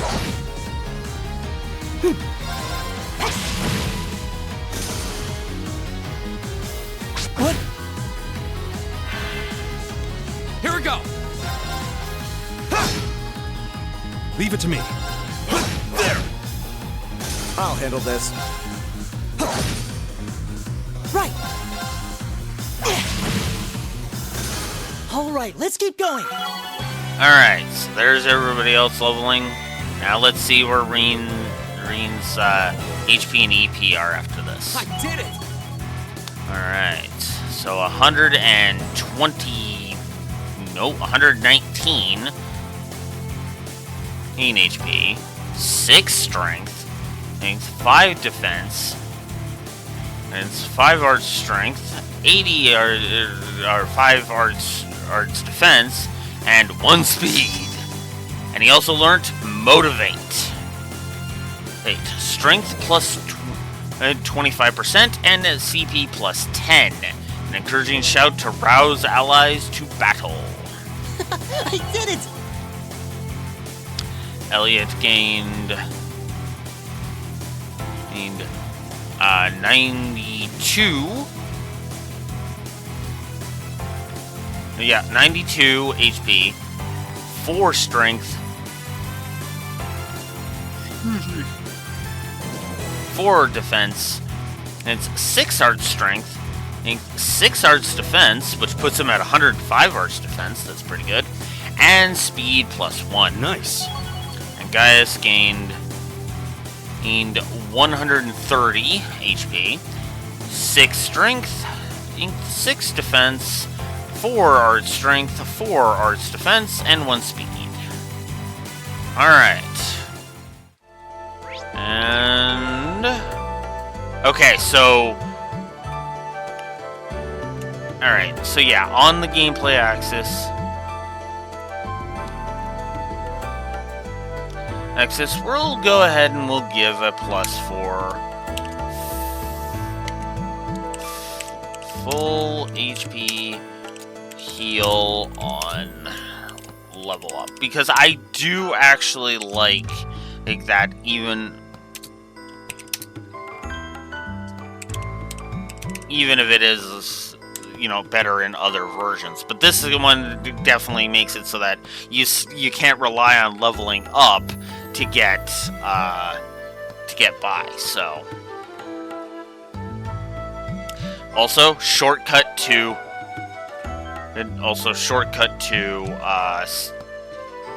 whatchamacallit, so there we go.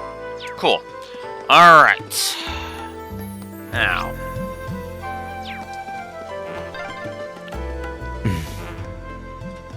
He seems kind of imposing.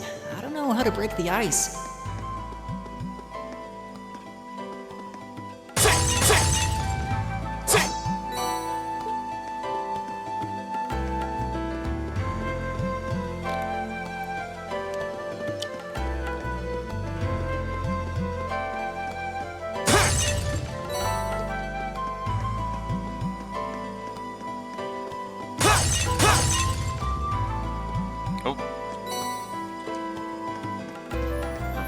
Bomb. I guess I could go ahead and use one of my EP charge ones. There. It's a fight they want. My turn.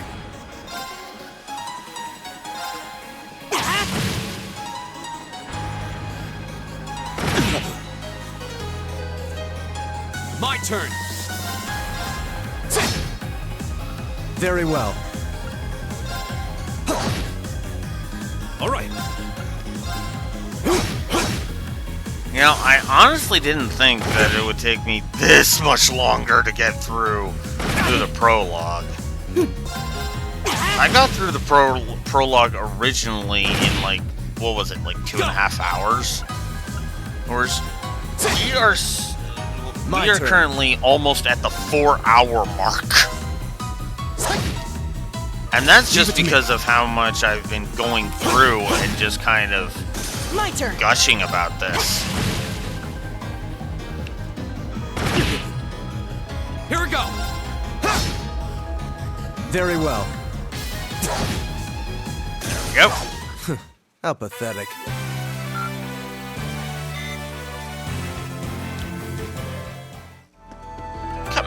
Also, cut me a break, Eustace. There's a lot of stuff to talk about and gush about. Fortunately, your rivalry with Machias is not one of those things. Oh. Whoa, he snuck up on us!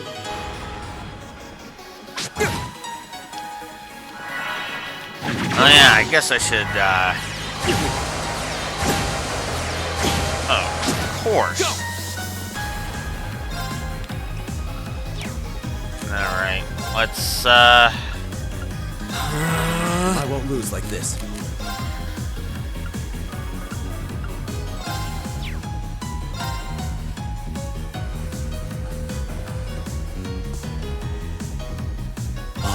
It's my turn.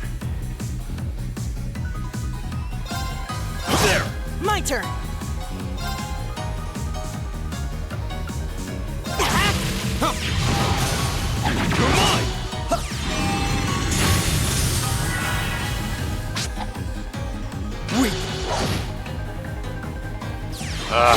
Here we go. Annoys the piss out of me that I can't seem to.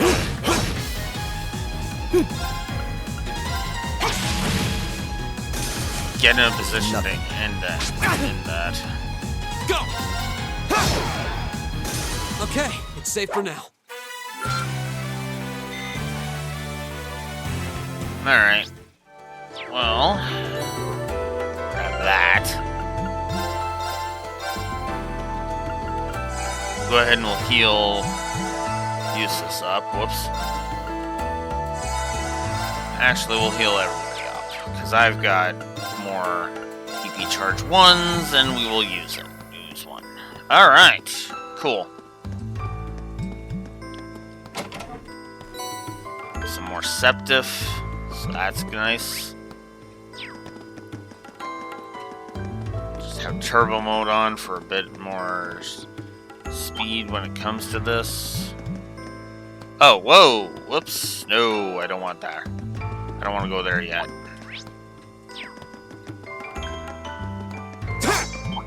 Oh, a treasure chest! There's Evade 1.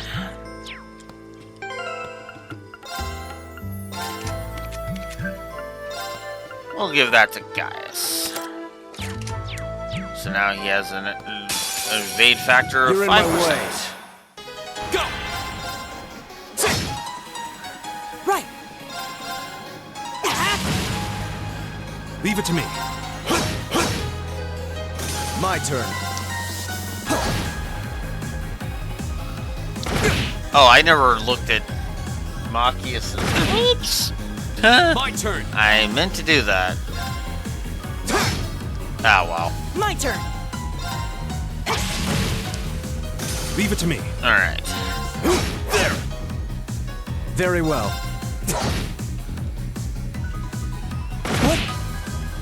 My turn. That's the power of the 8 leaves. We haven't even really seen it in action yet, Green. Don't lie.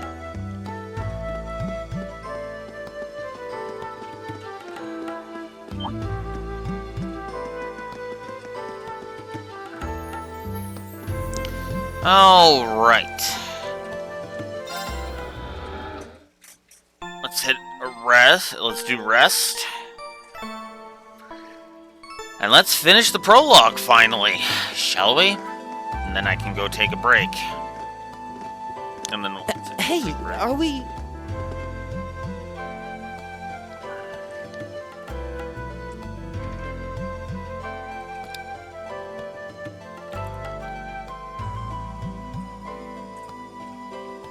Looks like we are.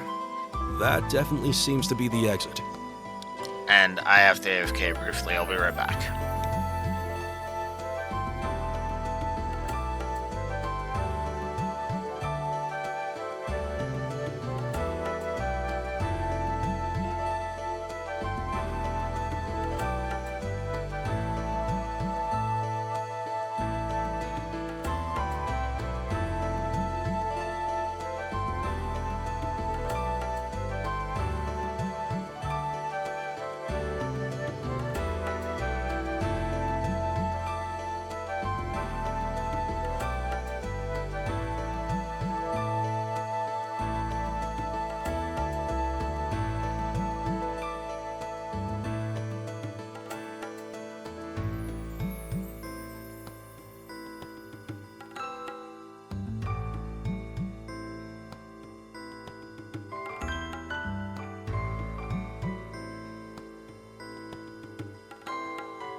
Okay, sorry about that.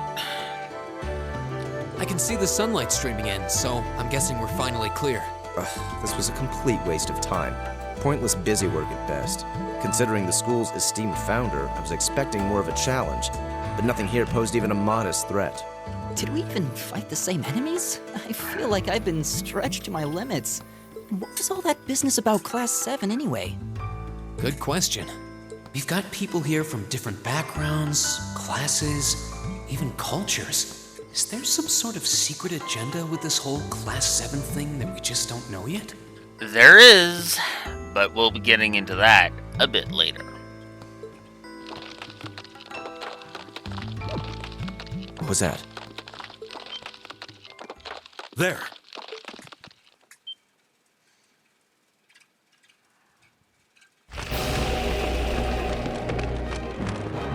The statue? What the heck is that? A gargoyle come to life? What sorcery is this?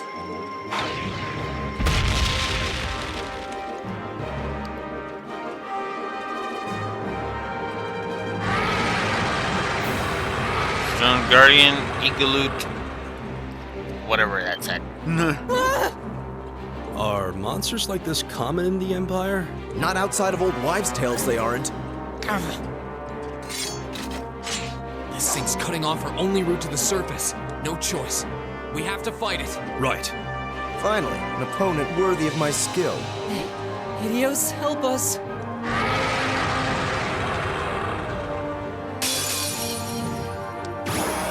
This might actually be a challenge. Good. Right. Alright.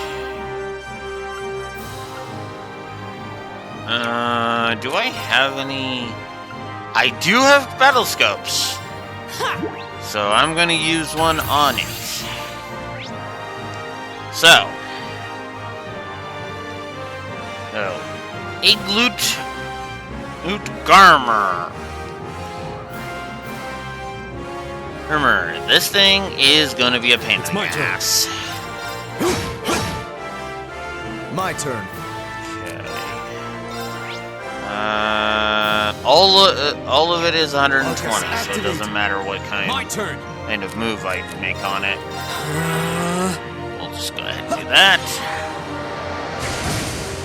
Yeah, definitely you want to use arts more than physical attacks, because it does more damage. So definitely in the case of,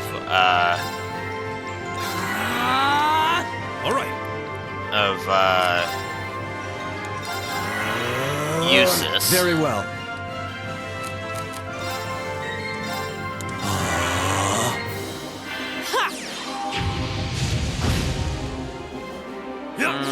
Kind of with... Here it goes! Hey, it's gonna take a little bit of burn damage. Cool. Arcus, activate.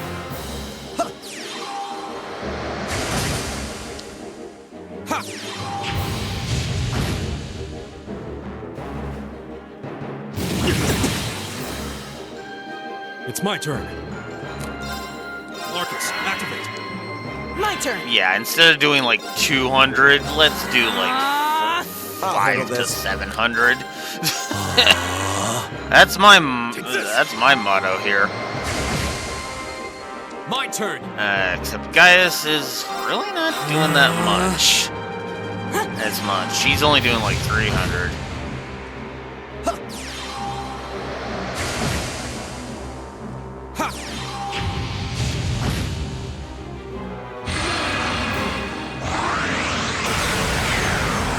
Oh, joy. It transformed into a different form.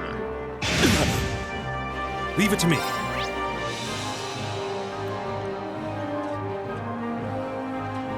So now its affinities have changed, and now earth and fire will do more. Or to it. Okay. So we'll just attack with Gaius, because it really doesn't matter with him. We'll try that. And fire, because, you know, we did the smart thing and looked it up.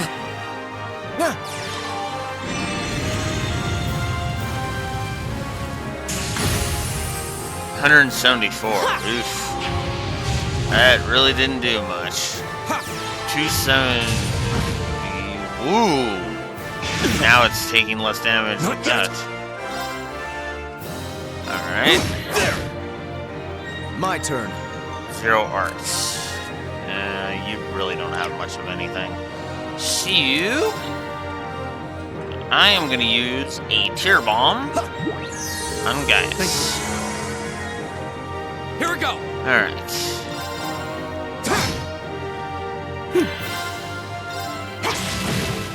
$41. Oof. Oof. Knockback. It's my turn. Oh, it's not as much. Very well. It's not as obnoxious here as it otherwise would be. Go.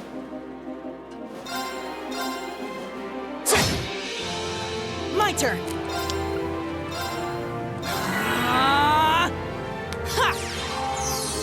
Thank you. Go. Leave it to me.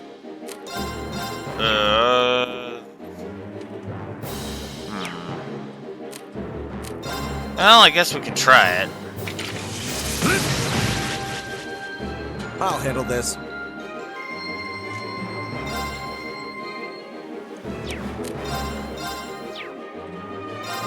Ah, his is an impede. Too. Nice. Go. There.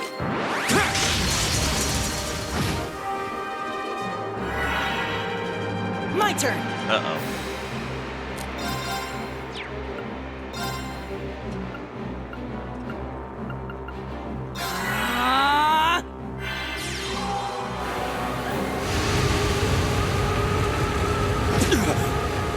Oof. That did a lot of damage. My turn. Leave it to me. Take this. I suppose I should thank you. I'll handle this.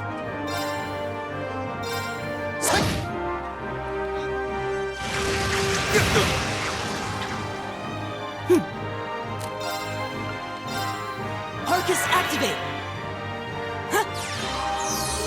Thank you. Here we go. It's my turn. I'll handle this.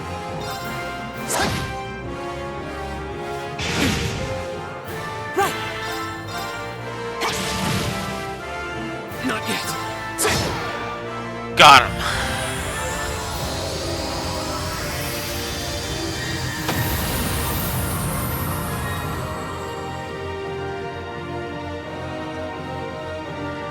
We'll cut our own path. So, here's something that we haven't been doing a lot. Plus to that boss fight.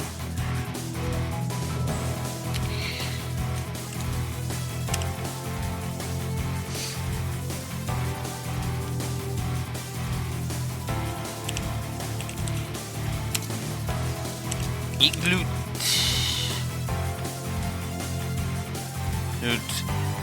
Garmer is a good first boss.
plus to that boss.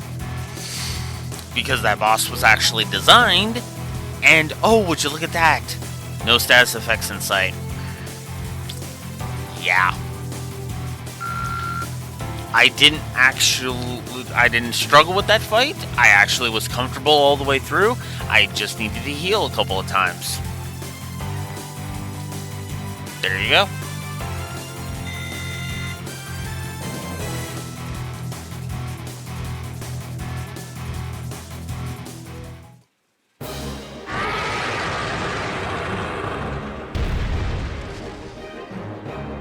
Well, that should be the end of it.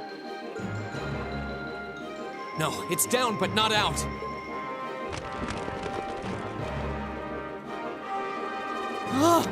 That's one hell of a second wind. I can appreciate a certain degree of tenacity, but this thing needs to just die. It's no use. We're too spent to go another round with it.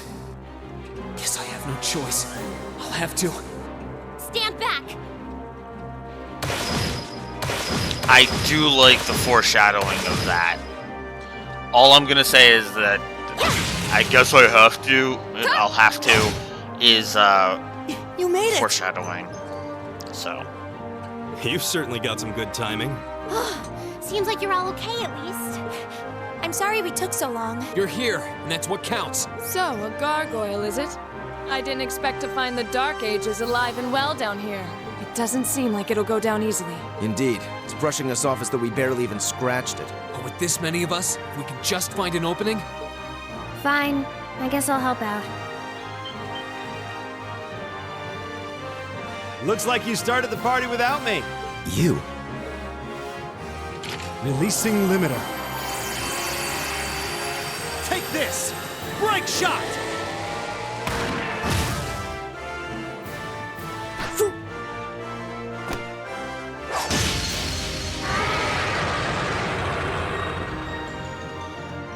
An opening! Go!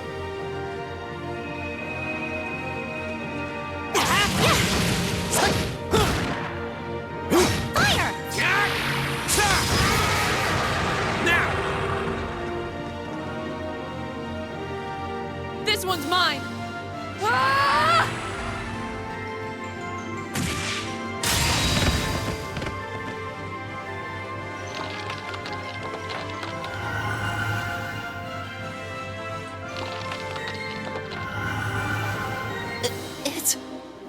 We did it!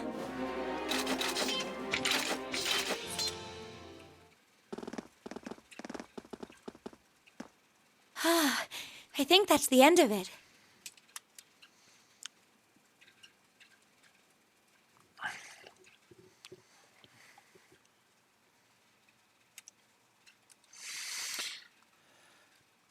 Don't mind me, I'm just gonna give another plus for that scene.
So yeah, I'm just gonna go ahead and give that a plus.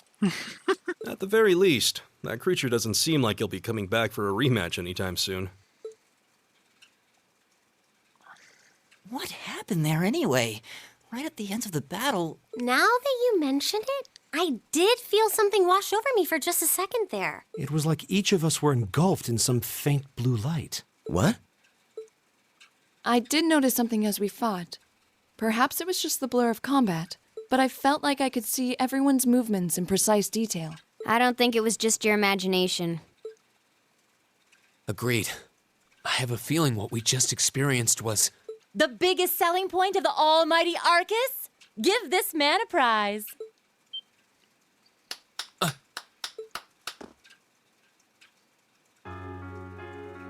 Looks like friendship and teamwork saved the day once again. I'm so proud of you guys.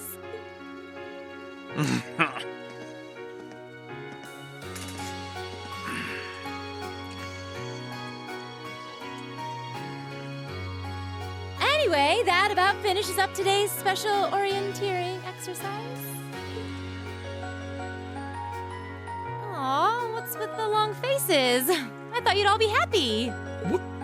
What are we supposed to be happy about? I have so many questions, I'm not even sure where to start.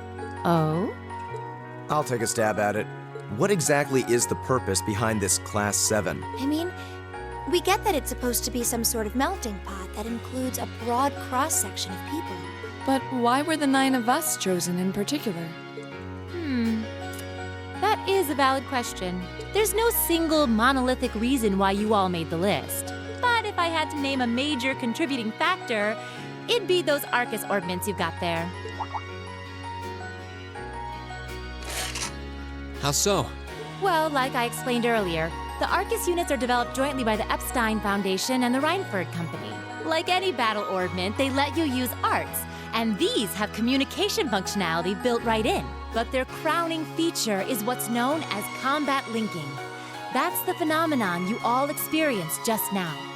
So that's what that was. Seems like a pretty apt term. It did feel like we were all connected somehow. Precisely. Doesn't take a genius to imagine how much of an advantage a feature like that would be on a real battlefield. An elite unit that can sense each other's movements, acting in perfect sync even in the most chaotic conditions. You can hardly put a price on that. It could bring about a revolution in the way wars are fought. It does sound rather idealistic. Well, yeah, the technology has its limits. Some have a natural aptitude for it, others just don't. And out of this year's fresh batch of bright-eyed students, the 9 of you turned out to have the highest aptitude. And since aptitude trumps background in Class 7, well, here you are. I see. But what gives us this aptitude, though, as compared to our peers? Just seems so random. What indeed? As promised, if any of you have objections to being in this class, speak now or forever hold your peace.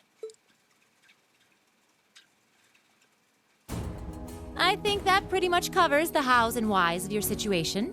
But this program isn't cheap to run, so we're not about to force anyone into it if they don't want to be here.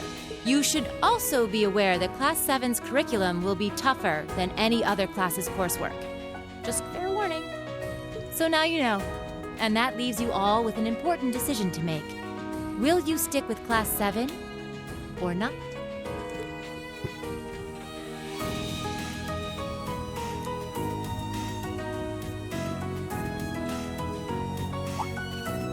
Oh, if you opt out, you'll just be placed in the class you would have been assigned to otherwise. There's no pressure. Nobles will land in Class 1 or 2, commoners in 3, 4, or 5. It's still just the first day, so there's no real catching up you'd have to do. I'm sure you'd fit in just fine.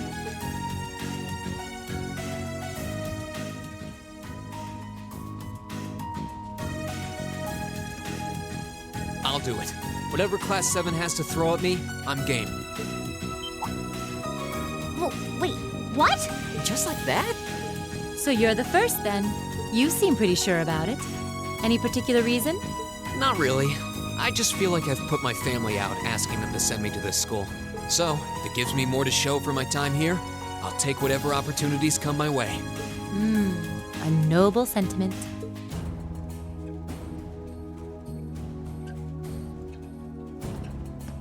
Count me in as well. The greater the challenge, the more I can push myself to excel. One can't hone a blade without grit, after all. Let's make it 3. Considering how far I came to attend this school, it'd be silly to back down before I even started. Well, looks like we've got the country's strongest freshman on board, and our foreign exchange student, too. Any more takers? Allow me to take part as well. I was only able to come because of the school's generosity, so I feel it's my duty to help in any way I can. Sign me up too! I kinda feel like fate brought us here for a reason, you know? And you all seem pretty easy to get along with. And that's a yes from our 2 Orbital staff testers. Though I feel compelled to remind you, your weapons are still in the prototype stage. So on top of your other work, I'll be expecting reports from both of you. Of course. Maybe I spoke too soon. Let me join too. Huh? Oh, there's a surprise. I was almost certain your rebellious streak would see you opt out just on general principle. It does bother me that you've got us using these Arcus units that are still pretty clearly in development. But if I let every little nitpick like that hold me back, I'd never amount to much. Words to live by right there. Very true. And that brings us to an even 6. Now, what about you, Fee? Don't really care either way. You can choose. Not this time. This is one call you're gonna have to make for yourself. That was the deal, remember? You need to take control of your own life. Fine, I'm in. Well, at least you committed. We've got a magnificent 7 now. Which leaves just the 2 of you. I can see you've got issues with each other, but that doesn't mean you can't at least try to work together. Why, if you just look past your differences and embrace the joys of youth, I'm sure you'll become the best of friends. Like hell we will! The exploitation of the common people by the aristocracy is a blight on every facet of Erebonian life. Unless something is done about it, this country has no future. Uh-huh.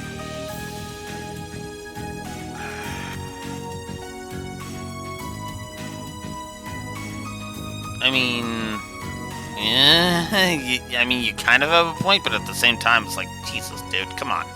I appreciate your candor, but I don't think you're going to achieve much by lecturing me about it. Yeah. Well, at least that makes this simple. I, Eusus Alborea, claim my place as a member of Class 7. Huh? Why? You're the son of a duke! Just the thought of being in the same class as commoners should make you sick. I'll thank you not to tell me how I'm supposed to feel. As far as the House of Alborea is concerned, there's little difference between other nobles and commoners.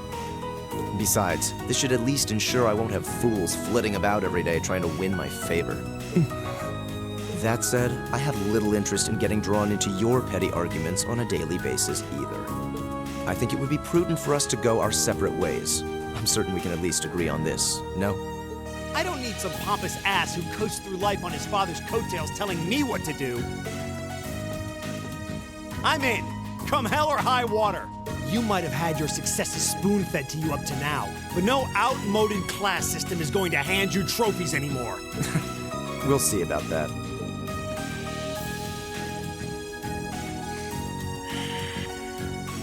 Yeah, I'm with them on that one, just, ugh. They're going to be like this pretty much all year, aren't they? Sure seems that way. I wouldn't bet on them ever seeing eye to eye.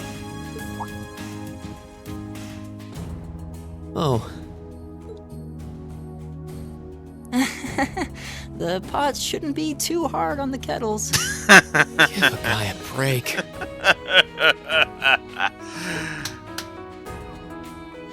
Well, how about that? 9 out of 9. With that, I'd like to congratulate all of you on being the first ever Class 7.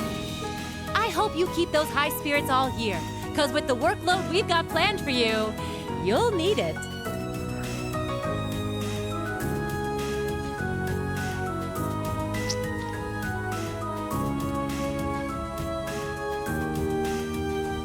Well, well, I wasn't expecting Class 7 to turn out quite as diverse as this. It certainly promises to be an interesting year. You took the words right out of my mouth. But perhaps this too is the divine providence of the goddess, no? How do you mean? Well, seeing them there, I feel they have the potential to be the light we seek. A light that can break through the storm clouds that continue to build over our nation day by day.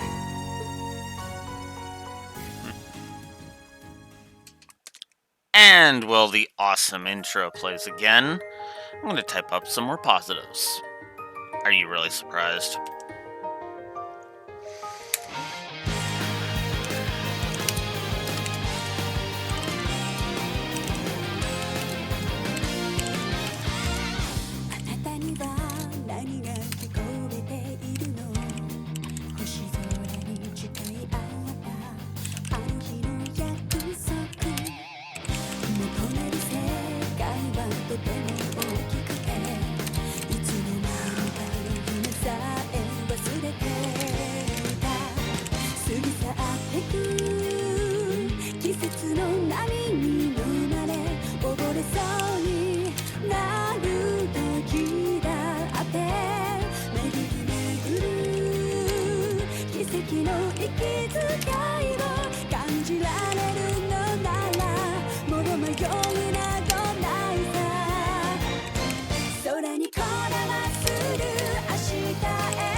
Okay. Um. So.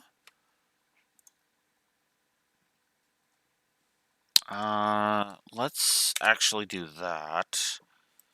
Nuke that one out, and then just go ahead and give that.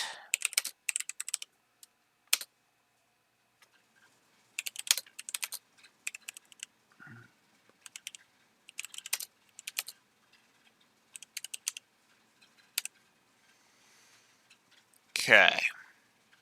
And there is some more stuff that I need to unfortunately give because of course.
So 2 for that.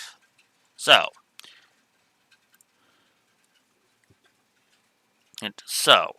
uh where did I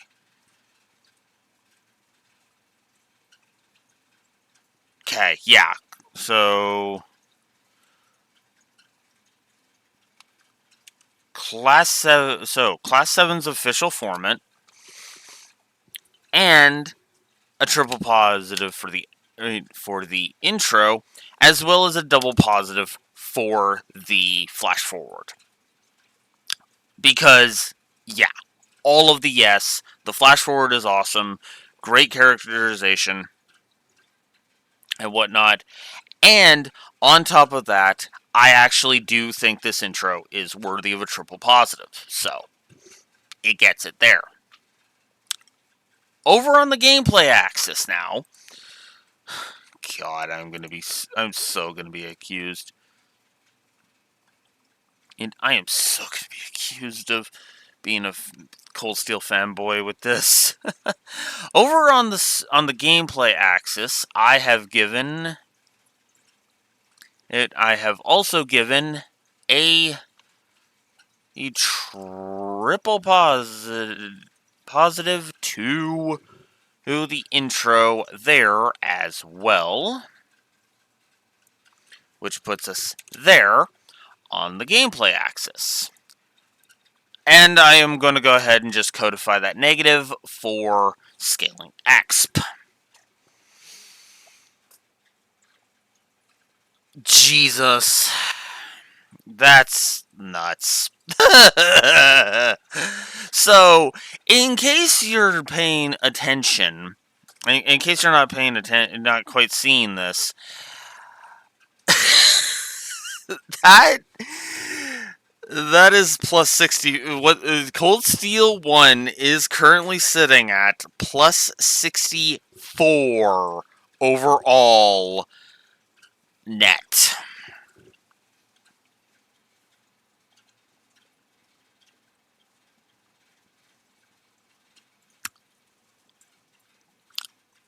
I don't even have words for that. I really don't.